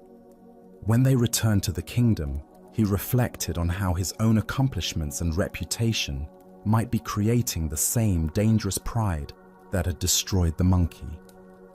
He quietly became the disciple of a humble sage, seeking to rid himself of everything that made him appear outstanding or special. He renounced the pleasures that had once defined his status and learned to hide every distinction that might set him apart from others. Through patient practice, Yen Puyi cultivated such genuine humility that soon no one in the kingdom knew what to make of him. He had become so ordinary, so unassuming, that people began to sense something profound in his very ordinariness. Thus, they held him in awe, not for what he displayed, but for the mysterious depth they sensed beneath his simple presence. Buddha spoke of this when he said, "Those who know do not speak, those who speak do not know." This tale unveils the spiritual danger of making our wisdom or abilities into a source of identity and pride. Why do we feel compelled to demonstrate our spiritual understanding or special qualities? Zen Buddhism reveals how the ego co-opts even our most genuine insights, turning them into tools for maintaining separation and superiority. The very achievements that should dissolve the sense of separate self can actually strengthen it when we become identified with being advanced or enlightened. The story points us toward understanding how spiritual pride operates. Like the monkey, we may develop genuine abilities through practice, deeper calm, clearer insight, or greater compassion. But when we begin to identify with these qualities, when we use them to distinguish ourselves from others, they become weapons that ultimately destroy us. This ancient wisdom illuminates a paradox at the heart of spiritual development. The more we genuinely progress, the more invisible that progress should become. True wisdom naturally expresses itself as humility because it reveals the interconnected nature of all existence, dissolving any basis for feeling superior to others. Zen teacher Shunryu Suzuki spoke of "don't know mind" as the essence of beginner's mind. This is not ignorance, but the wisdom that recognizes how little our conceptual understanding actually penetrates the mystery of existence. The monkey's tragedy was believing his cleverness made him special rather than recognizing it as a temporary expression of universal intelligence. The Buddha taught, "Better than 1,000 hollow words is one word that brings peace." Yen Puyi discovered that by hiding his distinctions, by becoming nothing special, he accessed a more profound kind of influence, one that touched others through presence rather than performance. Consider your own spiritual journey. Can you notice moments when insights or abilities become sources of subtle pride? When meditation experiences, psychological understanding, or compassionate actions become ways of feeling different from or better than others?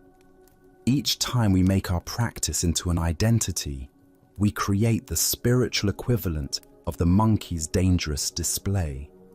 Tonight, as you rest in simple being, can you practice the art of being nobody special? Can you find the freedom that comes not from demonstrating your wisdom, but from resting in the ordinary mystery of awareness itself? As the Buddha said, "Those who are free of resentful thoughts surely find peace." The deepest peace comes when we release even our attachment to being peaceful. Let us now turn to a story about the fundamental truth that governs all experience. This is the teaching of the meditation student and the wise reminder. A young student had been practicing meditation for several months with sincere dedication.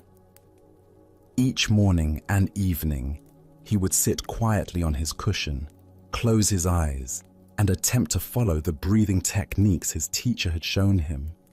Some days, the practice felt natural and peaceful, but recently he had been struggling with what seemed like constant distraction and discomfort. On this particular morning, he could barely sit still for 5 minutes before frustration overwhelmed him. His mind raced with thoughts about work, relationships, and a dozen trivial concerns.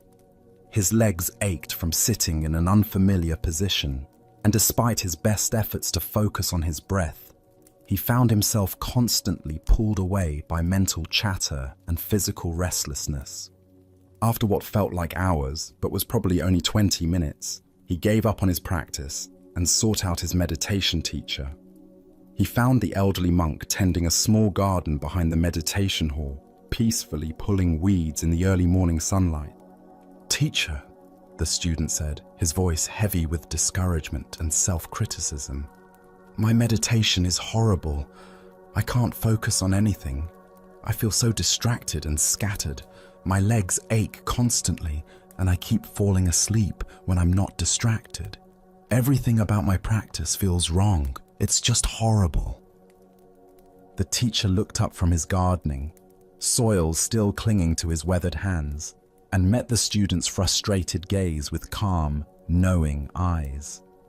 He listened to the young man's litany of complaints without judgment or surprise, as if he had heard these exact same words countless times before.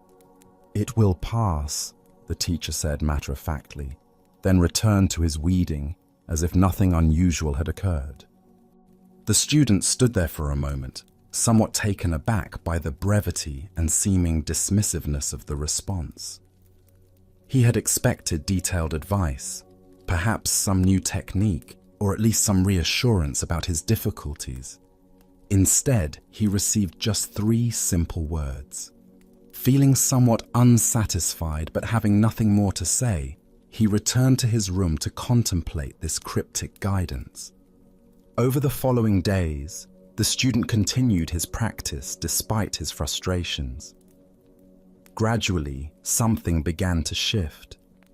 The intense distractions started to subside.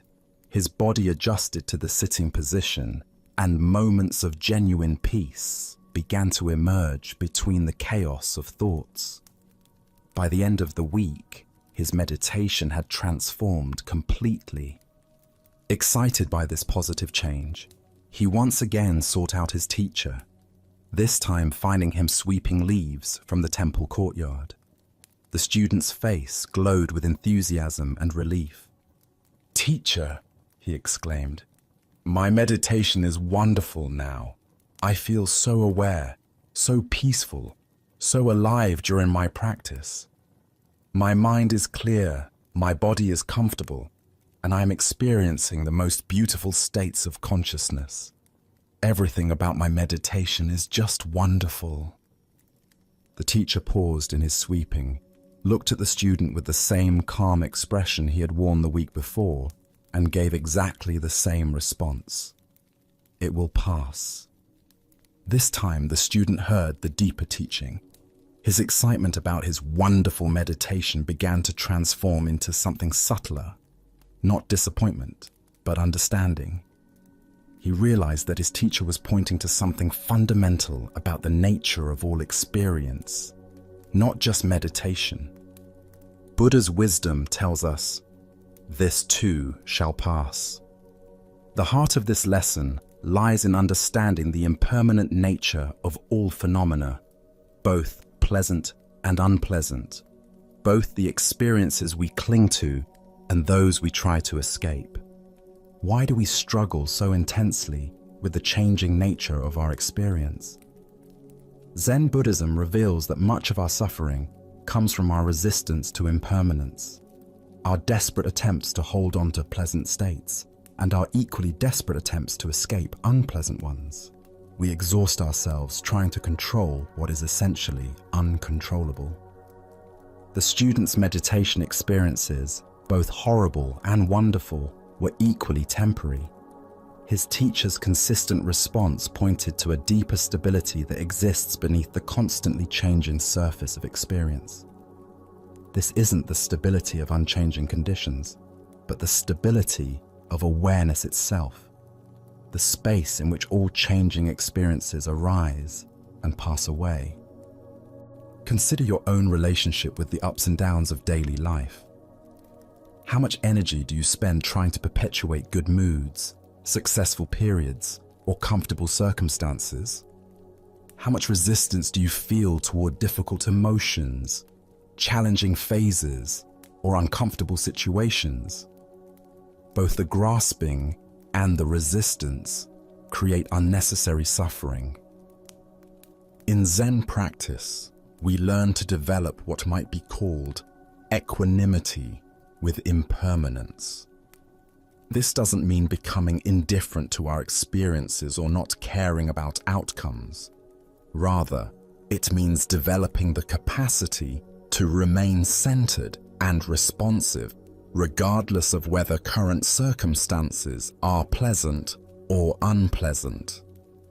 The teacher's repeated phrase, "It will pass," contains both comfort and challenge. It offers comfort during difficult times by reminding us that no painful state lasts forever. It challenges us during pleasant times by preventing us from building our identity around temporary successes or peak experiences. Zen Master Suzuki Roshi taught, "Each of you is perfect the way you are, and you can use a little improvement." This paradox points to the same truth the meditation teacher was sharing. We can fully appreciate and engage with our current experience while simultaneously holding it lightly, knowing it will inevitably change. Look deeply at your own patterns of attachment and aversion. Where in your life are you trying to make permanent what is naturally temporary? Where are you exhausting yourself fighting against conditions that will shift on their own if you simply allow them to run their natural course? The Buddha said, "All conditioned things are impermanent. Strive on with diligence." This teaching invites us to pour ourselves wholeheartedly into life while simultaneously holding all outcomes lightly. We can care deeply about our practice, our relationships, our work, and our growth, while remembering that all forms and experiences are temporary visitors in the space of awareness. This understanding transforms how we relate to both success and failure, both pleasure and pain. Instead of being thrown around by the inevitable fluctuations of life, we can find our stability in the awareness that remains constant while everything else changes. Tonight, as you notice whatever states of mind and body are present, whether comfortable or uncomfortable, pleasant or unpleasant, clear or confused, can you remember the meditation teacher's simple wisdom? Can you hold your current experience fully while simultaneously knowing that it, like everything else, will pass? As the Buddha observed, just as the great ocean has one taste, the taste of salt, so also this teaching has one taste, the taste of liberation. The taste of liberation is found not in achieving permanent pleasant states, but in discovering the freedom that comes from dancing gracefully with the ever-changing nature of existence itself. Now, let us experience a Zen story about the unexpected nature of enlightenment. This is the kitchen monk's realization. In the serene mountains surrounding Lake Hakone stood a great monastery known throughout Japan for its rigorous practice and deep wisdom.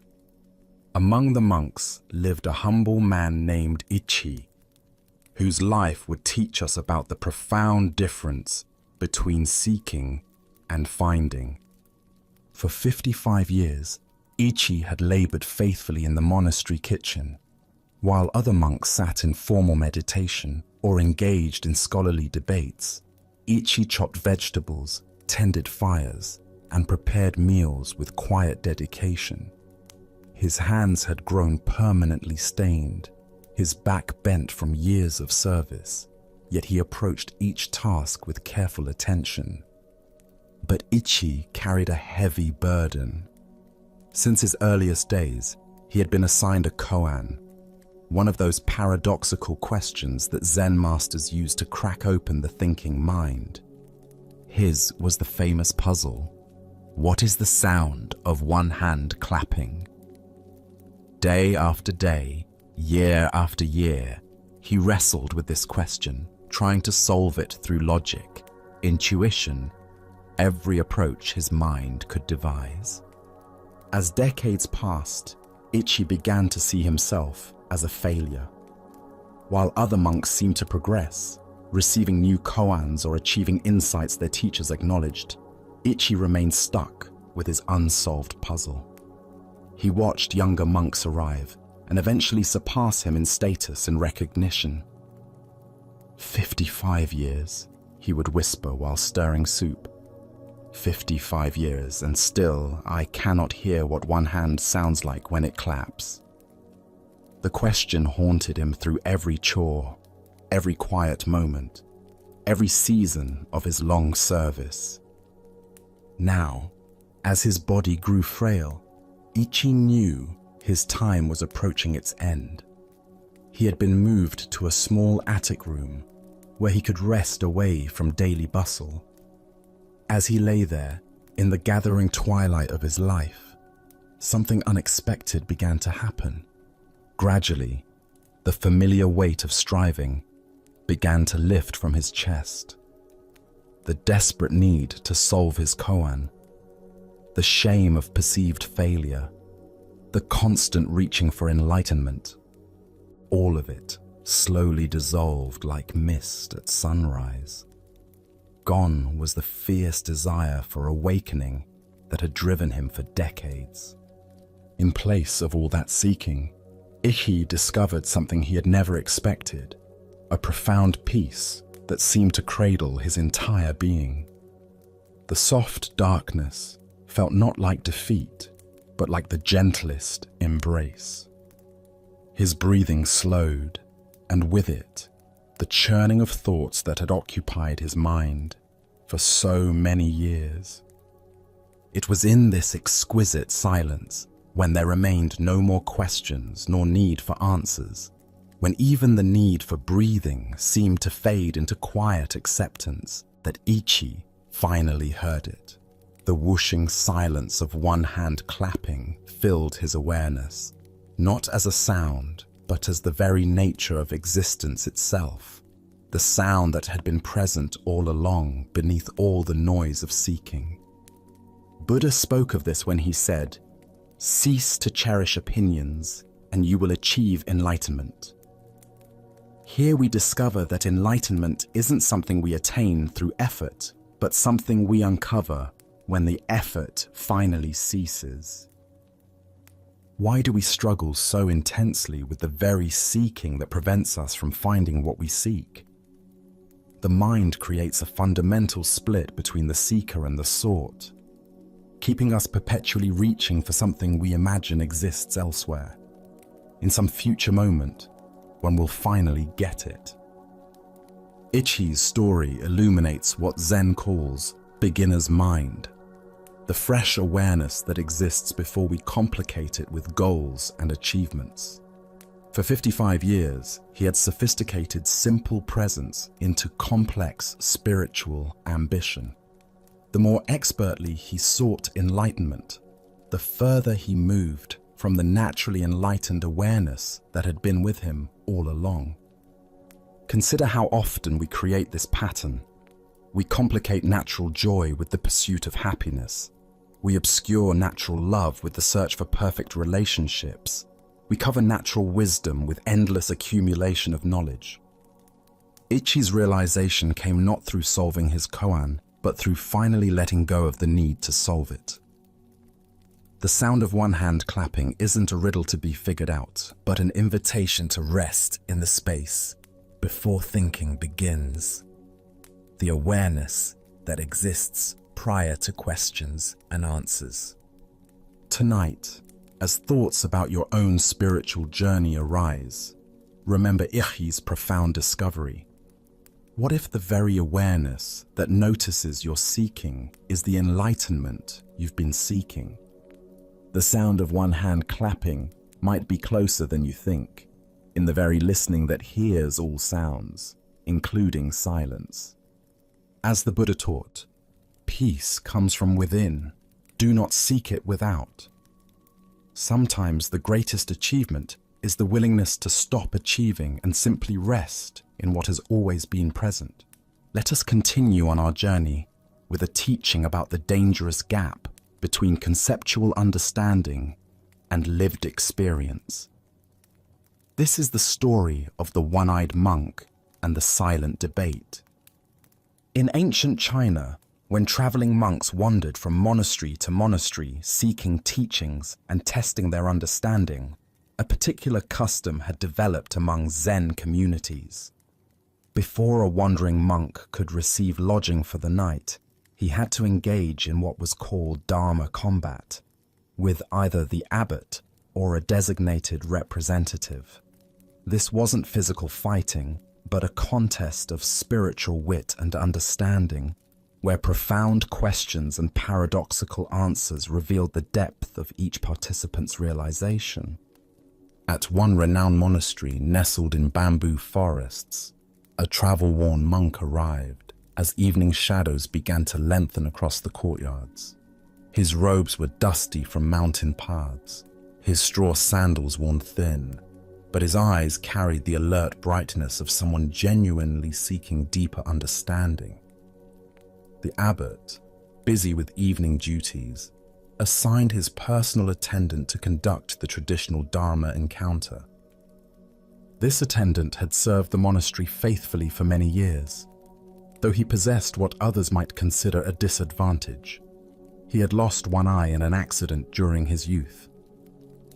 Despite this physical limitation, or perhaps because of the clarity it had brought to his inner vision, he had developed profound insight into the Buddha's teachings. When the two monks met in the monastery's formal reception hall, the traveling monk proposed something unusual. "Let us engage in silent debate," he suggested, gesturing with his hands to indicate they would communicate through gestures alone rather than words. Sometimes the deepest truths transcend language altogether. The attendant nodded agreement, and they began their wordless exchange.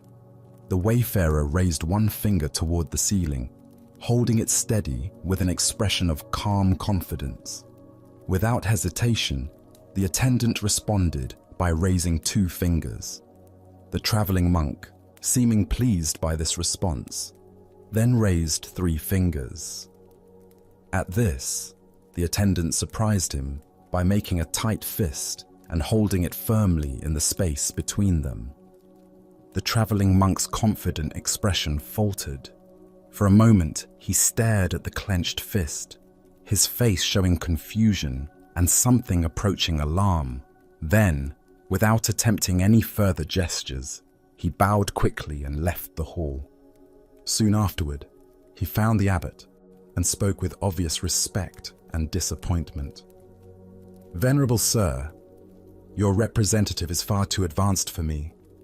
I must continue my journey rather than presume to stay in your monastery tonight." The abbot raised his eyebrows with interest.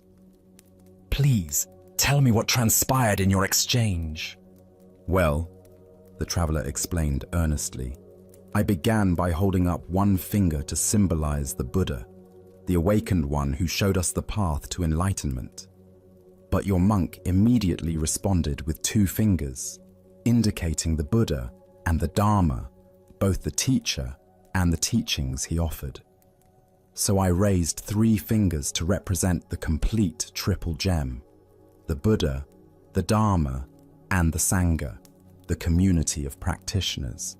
But then he held up a clenched fist to show that all 3 are actually one unified reality. His understanding is clearly beyond mine, so I must seek instruction elsewhere before I could be worthy of staying here." The abbot listened to this interpretation with growing surprise, for he knew his attendant's character well. As the traveling monk departed into the gathering dusk, the attendant himself appeared, visibly agitated and breathing hard from running. "Where is that insolent rascal?" he demanded, his single eye blazing with indignation. "I've been looking everywhere for him. The nerve of that man. I've never encountered such rudeness disguised as spiritual inquiry." "What exactly happened?" the abbot asked, genuinely curious now about what had transpired between these two very different interpretations of the same event. "First," the attendant explained, his voice rising with remembered offense, "he insulted me by holding up one finger to indicate that I had only one eye. Can you imagine? Here I thought we were engaging in spiritual discourse, but he immediately drew attention to my physical limitation. Determined to remain polite despite such crudeness, I held up two fingers to acknowledge that he was blessed with two eyes. I was trying to show that I bore him no ill will for his thoughtless comment." The attendant paused to catch his breath, his agitation increasing as he continued. "But the scoundrel wasn't satisfied with that insult. Next, he held up 3 fingers to rub it in further, indicating that between the two of us, there were only 3 eyes total. He was deliberately emphasizing our difference, making sure I couldn't forget my disability. That's when I'd had enough. I made a fist because I was about to hit him for his persistent rudeness. But the coward saw what was coming and ran off before I could teach him proper manners." The abbot stood in stunned silence, contemplating this remarkable demonstration of how two people could participate in identical events while inhabiting completely different realities. The Buddha taught, "We see the world not as it is, but as we are." This profound truth reveals itself in the complete misunderstanding between our two monks, each of whom experienced the exact same gestures while living in entirely different interpretations of reality. Why do we so often project our own concerns, insecurities, and assumptions onto neutral situations? Zen Buddhism points to what it calls the 8 worldly winds: praise and blame, pleasure and pain, gain and loss, fame and disgrace. These psychological forces create internal weather systems that color our perception of everything around us. The attendant's sensitivity about his missing eye created a filter through which every gesture became a personal attack. His past experiences of being judged or pitied for his appearance had created such a strong interpretive framework that he couldn't perceive any other possible meaning in the traveler's hand signals. Similarly, the traveling monk's spiritual preoccupations caused him to see profound Dharma teachings in what were actually expressions of wounded feelings and growing anger. His framework of seeking enlightened instruction made him interpret increasingly aggressive gestures as increasingly sophisticated wisdom. Look deeply at your own patterns of interpretation. How often do your current worries, past hurts, or persistent hopes cause you to misread situations completely? Perhaps someone's distracted behavior becomes evidence they don't like you when they're actually concerned about a family member's health. Maybe a colleague's helpful suggestion feels like criticism because you're insecure about your performance. This ancient wisdom illuminates how our internal state creates our external experience. Both monks were sincere in their perceptions, yet both were fundamentally mistaken about what was actually happening. Neither was lying or deliberately misinterpreting. They were simply seeing through the lens of their own psychological conditioning.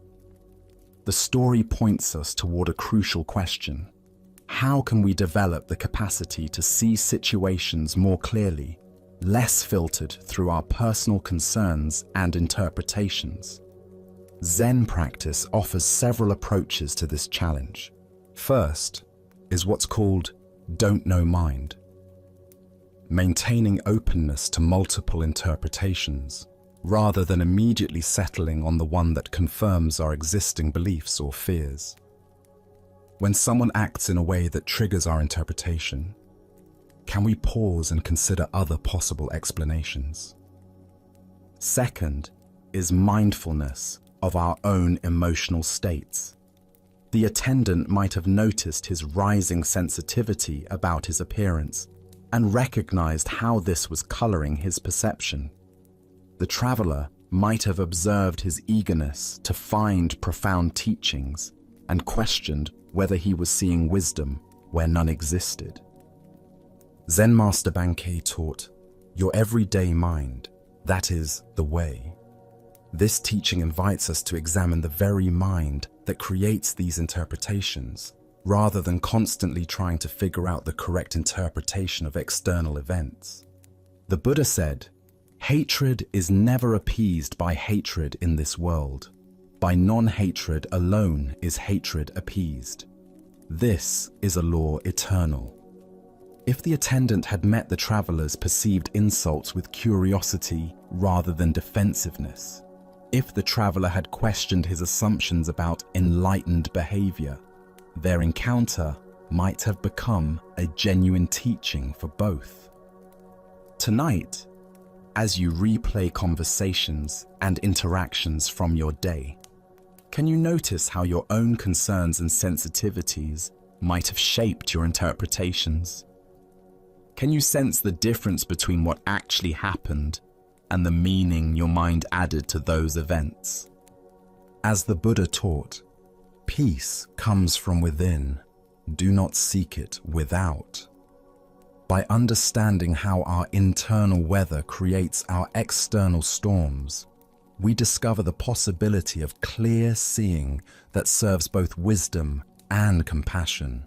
Let us now turn to a story about the most profound spiritual truth hiding in the most obvious place. This is the dialogue between Joshu and Nansen about the ordinary mind. In a quiet mountain monastery where morning mist drifted between ancient pine trees and the sound of temple bells echoed across distant valleys, two masters engaged in a conversation that would illuminate the very heart of Zen understanding. Joshu, despite his own considerable wisdom and years of practice, approached his teacher Nansen with the earnestness of a sincere student seeking to understand the deepest mysteries of existence. The two men sat facing each other in the temple's meditation hall, where countless seekers before them had wrestled with the same fundamental questions about the nature of awakening. Joshu's inquiry came from a place of genuine perplexity. After years of intensive practice, meditation and study, he still felt uncertain about the very foundation of the spiritual path. "Master," Joshu began with characteristic directness, "what exactly is the way? With all our practices and teachings, what are we ultimately seeking?" Nansen's response was immediate and surprisingly simple. "Ordinary mind is the way," he replied, as if stating the most obvious fact in the world. This answer clearly puzzled Joshu, who had expected something more esoteric, more complex, more removed from everyday experience. "If ordinary mind is the way," he pressed further, "then should we direct ourselves toward cultivating it? Should we make it our spiritual goal?" Nansen shook his head gently. "If you direct yourself toward it, you immediately go away from it," he explained. "The very effort to attain ordinary mind makes it extraordinary, and therefore no longer ordinary." Now Joshu found himself in what seemed like an impossible logical bind. "But Master, if we don't try to cultivate or attain anything, how can we ever know that this ordinary mind is actually the way? How can we recognize it without some form of practice or effort?" Nansen's final response cut through all philosophical complexity with razor-sharp clarity. "The way does not belong to knowing or not knowing. Knowing turns the way into a concept, an object of understanding, which is illusion. Not knowing turns it into blankness, which misses its vibrant presence. If you truly realize the way without doubt, it becomes like the great void, so vast and boundless that it contains everything. How then could there be any distinction between right and wrong, sacred and mundane, ordinary and extraordinary? At these words, something shifted fundamentally in Joshu's understanding. The seeking mind that had been grasping for answers suddenly relaxed, and he experienced a moment of complete clarity. Not the clarity of understanding something new, but the clarity of recognizing what had been present all along. Buddha's wisdom reminds us, there is nothing to seek and nothing to find. Everything is already here.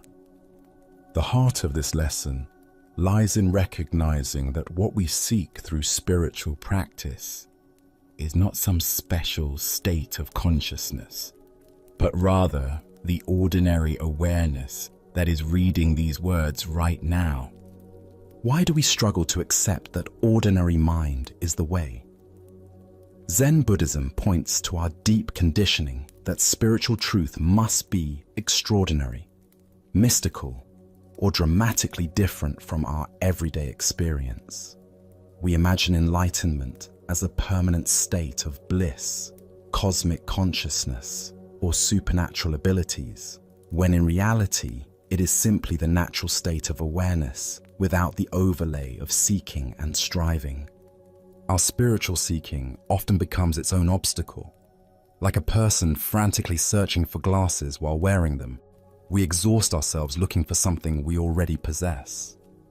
The very effort to attain a special spiritual state creates the sense of separation between seeker and sought, between the ordinary self and some idealized, awakened self. Consider how your own mind works in this very moment. Thoughts arise and pass away. Sensations appear in your body. Sounds reach your ears. Emotions flow through your awareness. This natural functioning of consciousness, without any special effort or concentration, is what Nansen calls ordinary mind. It is already enlightened, not because it achieves some particular state, but because it is the very space in which all states appear and dissolve. Zen Master Huang Po taught, "Your everyday mind, that is the way, just like now, without seeking anything, without grasping after the fruits of Zen, just this mind that thinks and feels and perceives. This is Buddha." This ordinariness is precisely what makes it so difficult to recognize. We keep looking past it for something more impressive. The great void that Nansen mentions is not empty space, but rather the spacious awareness in which all experiences arise. Like the sky that remains unchanged whether filled with clouds or clear, this awareness remains constant through all the changing contents of experience. Joy and sorrow, clarity and confusion, peace and agitation, all appear and disappear within this unchanging background of ordinary awareness. This understanding revolutionizes our approach to spiritual practice. Instead of trying to achieve some special state, we learn to recognize the awareness that is already present. Instead of seeking to transcend ordinary experience, we discover the extraordinary nature of ordinariness itself. The sound of rain becomes as sacred as temple bells. Washing dishes becomes as profound as formal meditation. In Japanese aesthetics, there is a concept called wabi-sabi, finding beauty in imperfection and impermanence. This appreciation for the ordinary and imperfect reflects the same understanding that Nansen points toward.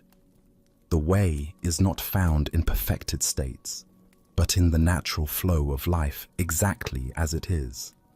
Tonight, as you experience the simple fact of being aware, aware of these words, aware of your breathing, aware of the sounds around you. Can you recognize this ordinary awareness as what you have been seeking all along? Can you relax the effort to become something other than what you already are? As the Buddha taught, peace comes from within. Do not seek it without. The way is not a destination to reach, but the very ground you are already standing on. In accepting your ordinary mind as Buddha mind, you discover that the spiritual journey was never about going somewhere else, but about recognizing where you have always been. As we continue our journey through the wisdom of Zen Buddhism, let us turn to a story about how customs can outlive their purpose. This is the lesson of the monastery cat and the scholars who forgot. In a peaceful monastery nestled in the mountains, a community of monks dedicated themselves to regular meditation practice. Every evening, as the sun set behind the peaks and shadows grew long across the temple grounds, they would gather in the meditation hall for their most important practice session of the day. This was a time of deep silence and inner contemplation that had been maintained for generations. However, the monastery was also home to a particularly vocal cat who had made the temple grounds his territory. This cat had developed the unfortunate habit of appearing during the evening meditation sessions, meowing loudly, knocking over water bowls, and generally creating disturbances that made it difficult for the monks to maintain the focused attention their practice required. Night after night, the monks would attempt to settle into deep meditation, only to be interrupted by the cat's antics. Some tried to ignore the disruptions. Others attempted to gently shoo the animal away, but nothing seemed to work consistently. The cat seemed to have an uncanny ability to choose the most inopportune moments for his loudest and most distracting behavior. Finally, the spiritual teacher who led the community decided that practical action was needed. Rather than allowing the evening practice to continue being disrupted, he instructed his students to gently capture the cat before each meditation session and tie him securely in a corner of the hall where he could do no harm. This simple solution proved effective. The cat, though present, could no longer disturb the monk's concentration. Years passed peacefully with this arrangement. The evening meditation sessions proceeded without interruption.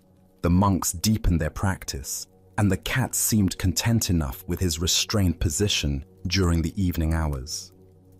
This became the established routine that everyone accepted as normal and necessary. When the old teacher eventually died, the monks naturally continued all the practices he had established, including the evening tying of the cat. After all, this had been part of their master's wisdom, a tradition he had instituted for important spiritual reasons.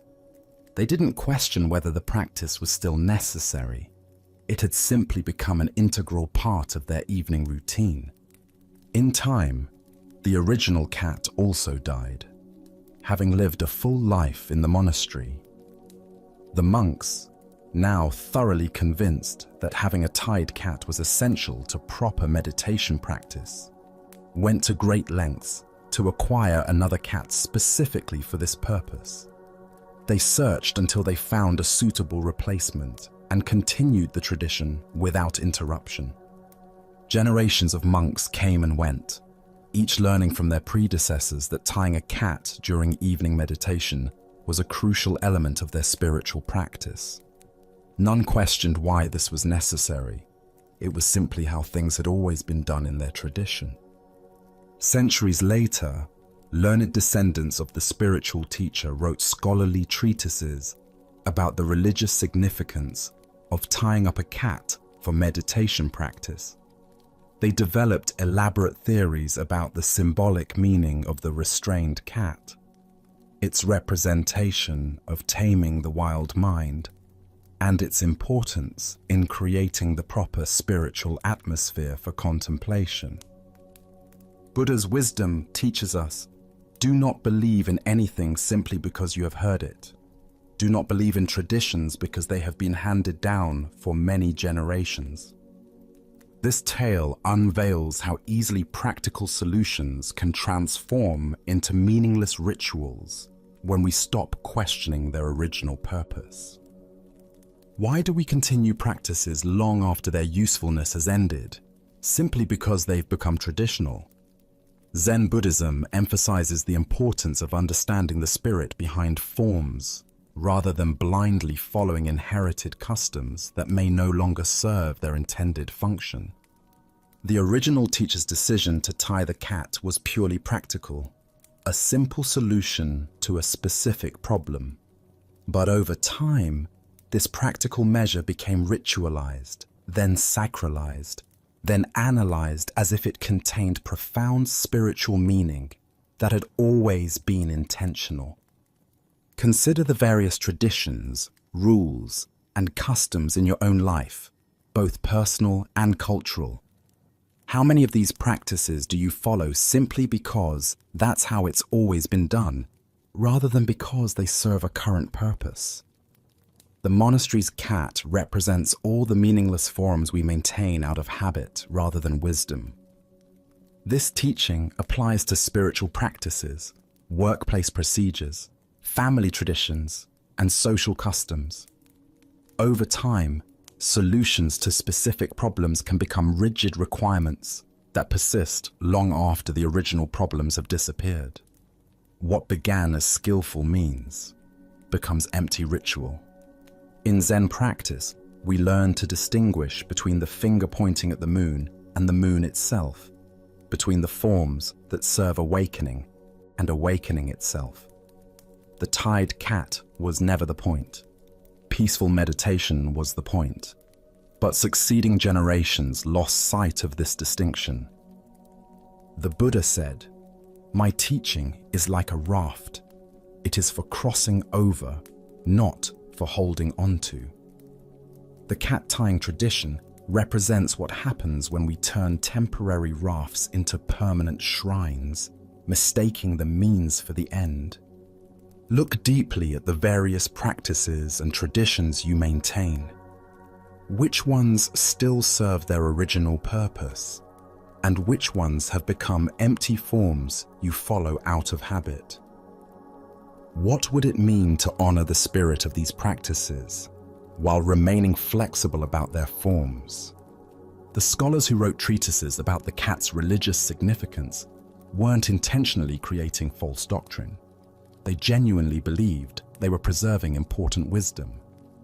But their analysis was built on a foundation they didn't understand, leading to elaborate explanations of something that had never been intended as spiritual practice. Tonight, as you consider the various routines, traditions, and practices in your life, can you remember the original cat and the practical problem it solved? Can you distinguish between forms that still serve their purpose and those that have become meaningless repetition? As the Buddha observed, believe nothing merely because you have been told it. But after observation and analysis, when you find that anything agrees with reason and is conducive to the good and benefit of one and all, then accept it and live up to it. True spiritual maturity involves continuously examining our practices to ensure they serve their intended purpose, rather than simply preserving forms because they've become familiar. Let us now turn to a story about the difference between seeing and being seen, between wisdom and the appearance of wisdom. This is the tale of the blind man and his lantern. Late one evening, as darkness settled over the village like a soft blanket, a blind man prepared to walk home after spending the day with a dear friend. They had shared tea, conversation, and the comfortable silence that comes between people who truly know each other. But now, the hour was late. and the blind man needed to make his way through the winding streets to his own home. As he prepared to leave, feeling around for his walking stick and adjusting his cloak against the night air, his friend looked out at the pitch-black streets with concern. "Please," the friend said kindly, "let me give you my lantern to carry with you. The streets are particularly dark tonight, and there are many obstacles along the way." The blind man paused, surprised by the offer. "Why would I need a lantern?" he asked with gentle amusement. "You know I cannot see. The light won't help me find my way any better than darkness would. My feet know these streets, and my other senses guide me just fine."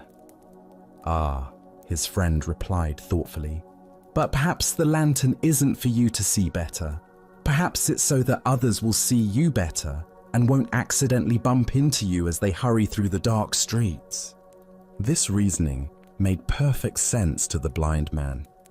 While he had learned to navigate the world without sight, he understood that others depended on their eyes and might not notice him in the darkness. "Of course," he said, accepting the lantern gratefully. "How thoughtful of you." The lantern was a simple but beautiful thing, made of rice paper stretched over delicate bamboo strips, with a candle secured safely inside. His friend lit the candle, and the warm glow illuminated a circle of ground around the blind man's feet. Even though he couldn't see the light himself, he could feel its warmth and knew that others would see him coming from a good distance away. Off he went into the night, the lantern swinging gently at his side as he made his way along the familiar path toward home. He felt confident and considerate, knowing that he was taking care both of his own safety and the safety of others who might be traveling these same dark streets. But he had walked only a few yards when suddenly, crack, another traveler walked straight into him. The collision was jarring, sending both men stumbling. The blind man's lantern swayed wildly, and he nearly lost his balance. "Why don't you watch where you're going?" the blind man called out indignantly, steadying himself and adjusting his robes. "Can't you see this lantern? I'm carrying it specifically so people like you won't bump into me." The other traveler, equally surprised by the collision, looked at the blind man's lantern and couldn't help but laugh.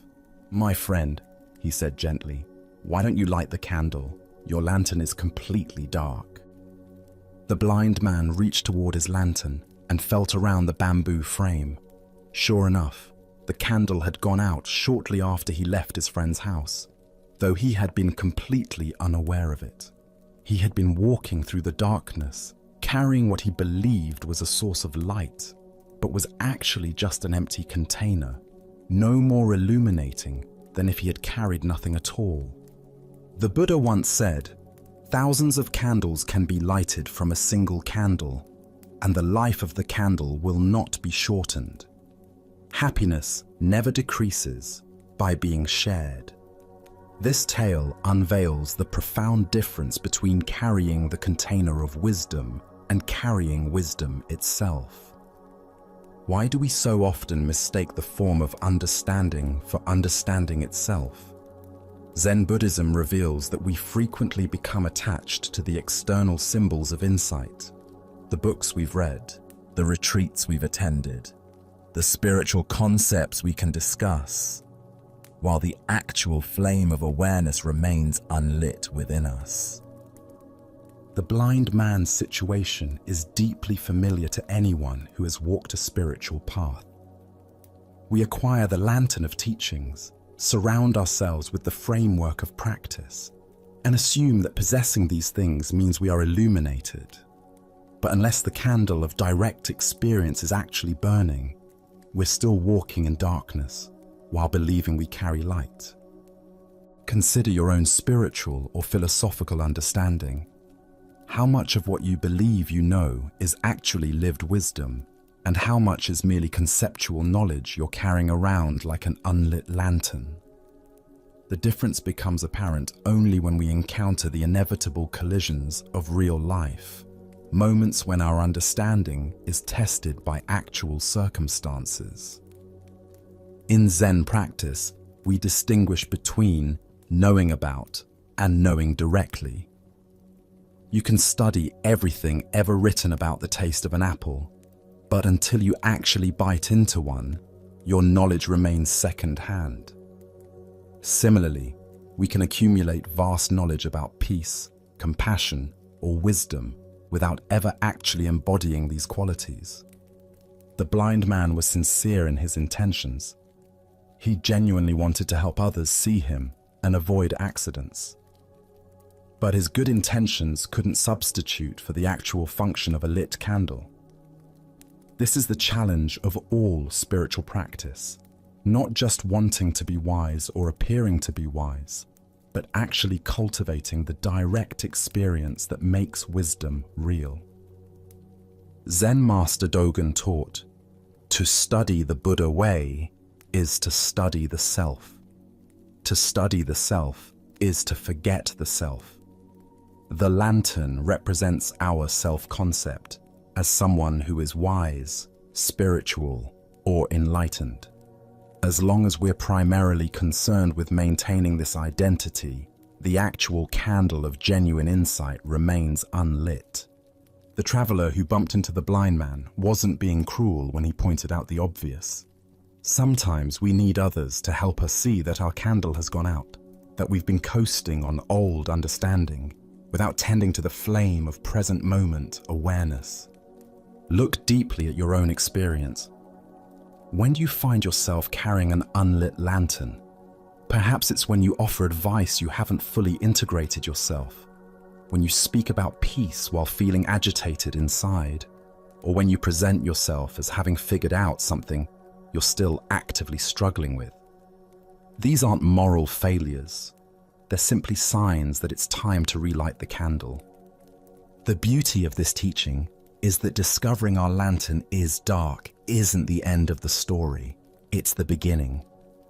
The moment we realize we've been walking in darkness while believing we carried light, we can stop, find a source of flame, and actually illuminate our path. The lantern itself isn't useless. It just needs the essential element that makes it functional. In our relationships, careers, and spiritual practices, we encounter this same dynamic repeatedly. We develop the outer forms of expertise, the vocabulary, the credentials, the appearances of mastery, but sometimes lose touch with the living essence that originally inspired us. The marriage counselor whose own relationship is struggling, the teacher who has stopped learning, the spiritual practitioner who has become rigid in their practice, all are carrying unlit lanterns. The Buddha taught, better than 1,000 hollow words is one word that brings peace.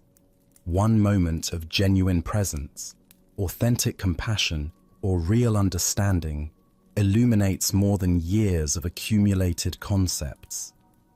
The lit candle, however small, provides actual guidance in a way that the most beautiful empty lantern cannot. Zen practice continually asks us to check whether our candle is actually burning. Are we speaking from direct experience or from memory? Are we acting from present awareness or from habit? Are we offering genuine warmth and illumination, or just the appearance of these qualities? This isn't about achieving perfection or never having our candle go out. Candles extinguish naturally. That's their nature. Wind blows them out. They burn down. They flicker and fade. The practice is in noticing when the light has gone out and having the humility to relight it rather than pretending it's still burning. Tonight, as you consider the various roles you play and the wisdom you believe you possess, can you honestly assess which lanterns in your life are actually lit? Where are you carrying genuine understanding? And where might you be relying on the mere appearance of insight? Can you find the courage to acknowledge the dark lanterns without shame? seeing them simply as opportunities to rekindle authentic understanding. As Buddha's wisdom reminds us, three things cannot be long hidden: the sun, the moon, and the truth. Eventually, the darkness of an unlit lantern reveals itself through collision with reality. But rather than waiting for these inevitable bumps, we can choose to tend our inner flame with the same care we would give to any precious light, knowing that when it burns brightly, it illuminates not only our own path, but helps others find their way as well. Let us now turn to a tale about the courage to trust life's current. This is the story of the Crystal River. In the depths of a great crystal river, where water flowed clear as mountain air, there lived an entire village of small creatures. The river's current moved above them like a gentle breath, carrying the wisdom of countless springs and distant seas.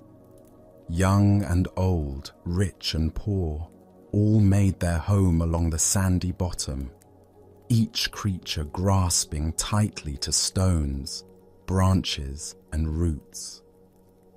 For generations, clinging had been their way of survival. Every creature learned from birth to wrap their appendages around river rocks and fallen wood. "Hold on," the elders would say. "The current is dangerous. It will sweep you away to places unknown. Safety lies in staying exactly where you are." But one small creature grew weary of this endless grasping. Day after day, he watched the current flow overhead, seeing how it moved with such purpose and grace. While his neighbors complained about the effort required to maintain their grip, he found himself wondering what it might feel like to trust that flowing water. "I am tired of clinging," he announced one morning. "Though I cannot see where it leads, I trust that the current knows its destination. I shall let go and allow it to carry me where it will, for I fear that if I continue clinging, I shall die of boredom before I ever truly live." The other creatures gasped in horror. "Fool!" they cried. "Let go, and that current will tumble you mercilessly across the rocks below. You will be battered and broken, dying far more quickly than any boredom could kill you." But the small creature had made his decision. Taking one last look at his neighbors, he released his grip on the familiar stone. Immediately, the current seized him, and just as the others had predicted, he was tumbled and tossed across the rocky bottom. His small body struck stone after stone, each impact bringing pain he had never experienced while safely clinging. Yet something remarkable began to happen. As the creature continued to surrender to the current's power, refusing to grab for new anchors despite his pain, the water gradually lifted him higher from the dangerous bottom. The tumbling ceased. The rocks could no longer reach him. Now he flowed with the current itself, no longer fighting its direction, but becoming one with its movement. As he traveled downstream, creatures in distant parts witnessed something they had never seen. Here was one of their own kind, yet he appeared to be flying through the water, moving with the elegant power of the current itself. "See a miracle!" they called out. "A creature like ourselves, yet he soars. Surely he is the Messiah, come to save us all." The flowing creature heard their cries and felt compassion for their misunderstanding. "I am no more Messiah than any of you," he called back. "The river delights in lifting us all free, if only we dare to let go. Our true work is not clinging to the bottom, but embracing this voyage, this grand adventure of trust and flow." But the creatures only cried louder, "Savior, Savior!" Even as they spoke, they tightened their grips on rocks and roots. They watched until he disappeared around a bend, then began weaving legends about the miraculous savior who had briefly graced their village. Buddha's wisdom reminds us, you only lose what you cling to. This ancient teaching illuminates the profound paradox at the heart of human experience. We spend our lives grasping for security and control, believing that our safety depends on holding tight to familiar circumstances. Yet in this very grasping, we create the suffering we seek to avoid. Why do we cling so desperately when the current offers to carry us toward unknown adventures? Zen Buddhism reveals that from early childhood, we learn the known is safe and the unknown dangerous. This conditioning becomes a spiritual obstacle when it prevents growth beyond familiar limitations. We also suffer from the illusion of control, believing that by grasping circumstances, relationships, and identities, we can stop the natural flow of change. This creates enormous tension because it puts us in opposition to reality itself. Life is constant movement, and when we resist this truth, we exhaust ourselves fighting currents far more powerful than our individual will. Consider the areas of your life where you find yourself clinging. Perhaps it's a relationship that has outgrown its original form, a career that no longer brings joy, or an image of yourself that now constrains your growth. The current of change will flow whether we resist it or not. Our choice is whether to exhaust ourselves in futile opposition or discover the grace available in conscious surrender. The Buddha said, "Nothing is permanent except change. Water doesn't fight the mountainside. It finds the natural pathway down." When we learn to move with life's current rather than against it, we discover effortless effectiveness that rigid resistance can never achieve. Tonight, as you rest in this moment's stillness, what might you be ready to release? Perhaps it's a worry about tomorrow's challenges, a resentment from yesterday's disappointments, or a way of defining yourself that has grown too small. Can you feel into the current of this moment's aliveness and trust its direction? As the Buddha taught, let go of what has passed. Let go of what may come. Let go of what is happening now. Relax, right now, and rest.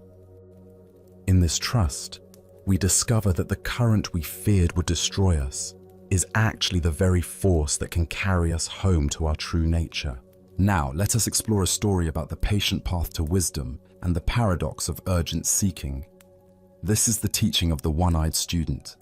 In a peaceful valley surrounded by cherry trees, a young man had heard stories of a renowned Zen master whose students achieved profound realization through diligent practice. Filled with spiritual ambition and eager to transform his life, the young seeker traveled many days to reach the master's monastery, his mind burning with determination to attain enlightenment as quickly as possible. When he finally arrived, dusty from the road and bright with enthusiasm, he immediately sought an audience with the master. The old teacher received him in a simple room overlooking a garden, where monks moved slowly among vegetables and flowers, their movements unhurried and graceful. "Master," the young man said, bowing earnestly, "I have come to study Zen with complete dedication. I am willing to work harder than anyone has ever worked before. Tell me, if I apply myself with absolute diligence and unwavering effort, how long will it take for me to find Zen?" The master sat quietly for a long moment, watching the young man's eager face, noting the tension in his shoulders and the urgent energy that radiated from his posture. Finally, he replied thoughtfully, 10 years. The student's eyes widened with surprise. 10 years seemed like such a long time when enlightenment felt so urgent, so necessary for his happiness. Surely, with the right approach, the process could be accelerated. But Master, he said, leaning forward intently, what if I work very, very hard and really apply myself to learn fast? What if I meditate longer than the other students, study more texts, practice more intensively? How long then? The Master considered this with the same careful attention, then replied calmly, well, 20 years. The young man's face showed his confusion and growing frustration. This made no sense at all. How could greater effort result in slower progress? Perhaps the Master hadn't understood the depth of his commitment. But Master, I don't think you understand how serious I am about this, he said, his voice rising slightly with urgency. What if I really, really work at it? What if I dedicate every waking moment to practice, sleep only when absolutely necessary, and push myself beyond all normal limits? Surely then I could achieve realization much faster. How long would it take then? 30 years, the Master replied without hesitation. By now, the student was completely bewildered and increasingly agitated. Nothing the Master said made sense according to his understanding of how learning worked.